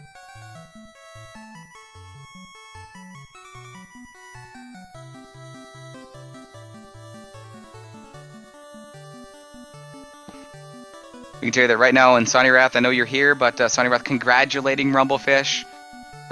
Great sportsmanship. That's what we do here in Final Fantasy Randomizer. And they're discussing, saying, hey, good game and congratulations. Ultimate, thank you very much. Sawneyrath, classy move, sir. As we try to get Rumblefish to come down here on this great night of action. Day 6, 2019 Final Fantasy Randomizer Spring Tournament. We've had most of our matches, Czar. There's really only a couple left. I mean, I think there's 4 left. So we've had a ton of action, and this just shows, look at that Bane right there from Rumblefish, never giving up and getting the job done. And it sounds like we are joined by one Rumblefish. GG. Thank you much. I was not going to let that seed beat me. It was a seed, wasn't it? That was a seed. I mean, you can hide the floater and the loose chest in Mirage Tower, and then you can hide the rod, and on Sky Castle after that, and then you can have a Kraken 2 and a Tiamat 2 that are nasty, but you are not going to. I had to see the end of that seed. I mean, I just could not let that seed beat me. You know what, Fish? We had the reveal show just about a week ago. and it was done by our tournament director Tristal MTG along with Triton GL. And me and Triton were discussing, some of the players and kind of sharing notes and what it was that we knew about a lot of the players. And you don't know this, and I hope you're not embarrassed because I know me and you get along very well. But I went to Triton and I said, Rumblefish, you were the first person I talked about. And I said, the guy never gives up. The guy is never going to give up. If that's one thing that anyone should ever know, he's not going to do it. I knew you weren't going to tonight. Yeah, I know. And the seed required it, so I'm glad I stuck with it, because I just definitely wanted to see it to the end. Tell us about the Bane. Broke up there. Tell us about the what? Tell us about the Bane, my friend.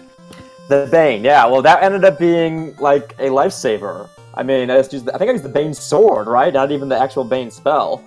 So, yeah, Tiamat 2, I used Bane, I took her out second or third round before anything really heated up, and I wish I had that the first time around when I was at Tiamat 2, but that was a stroke of luck. What are the chances of that succeeding? It's like, what, 3% or something without extra?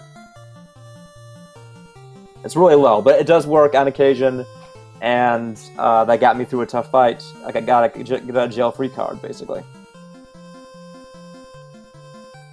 Considering the amount of hit points that Tiamat 2 had, which was around 1,700, it was a good move.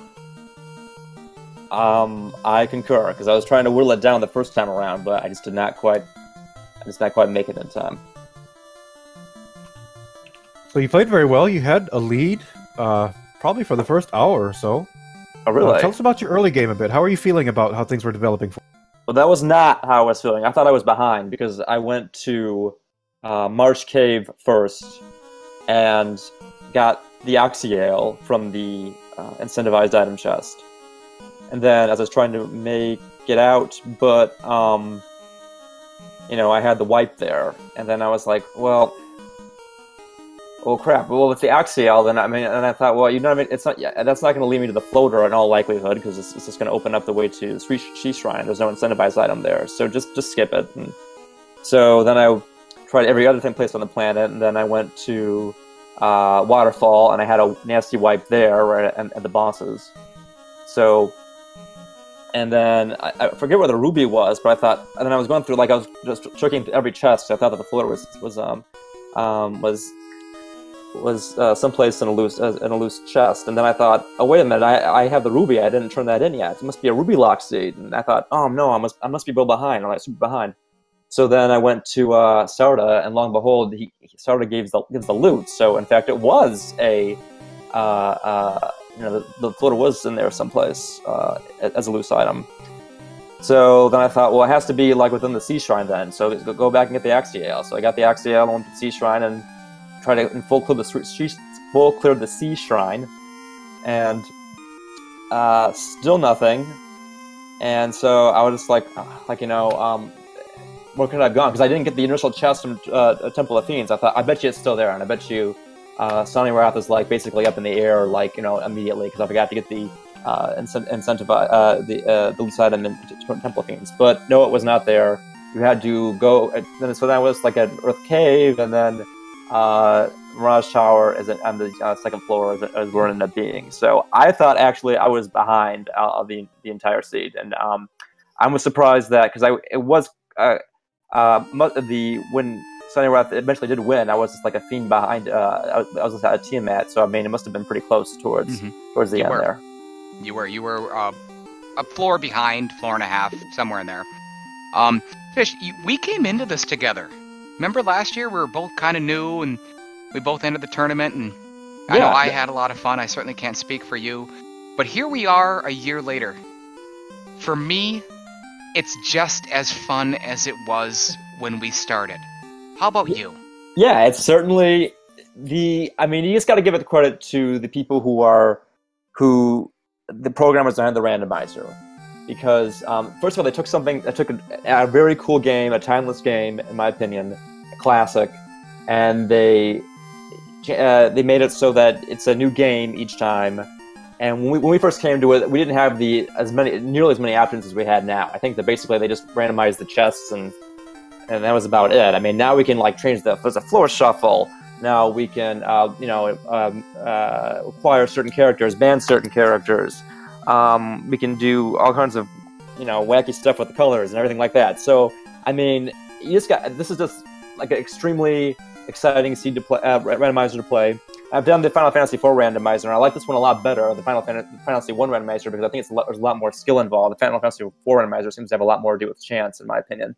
And it's just so it just really puts your skills at play, and then you just got to give credit to the developers who made this really, really cool randomizer. Thank you, Fish. Thank you to both players. Sawneyrath, our winner tonight, moving to 1-0. And thank you very much to Mr. Poison Smoke Tiamat 2. See you later himself, a Rumblefish.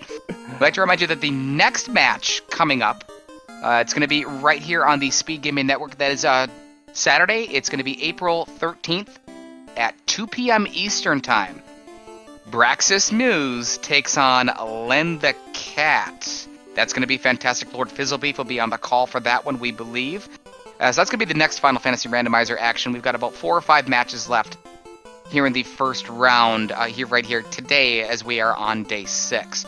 We're going to go ahead and wrap up here real quick. We're going to move on to final thoughts as well.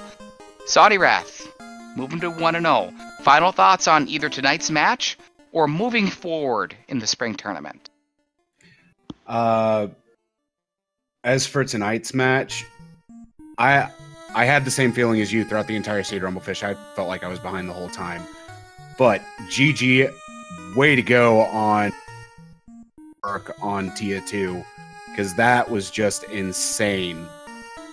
Going forward, hopefully I can play just as well, if not better.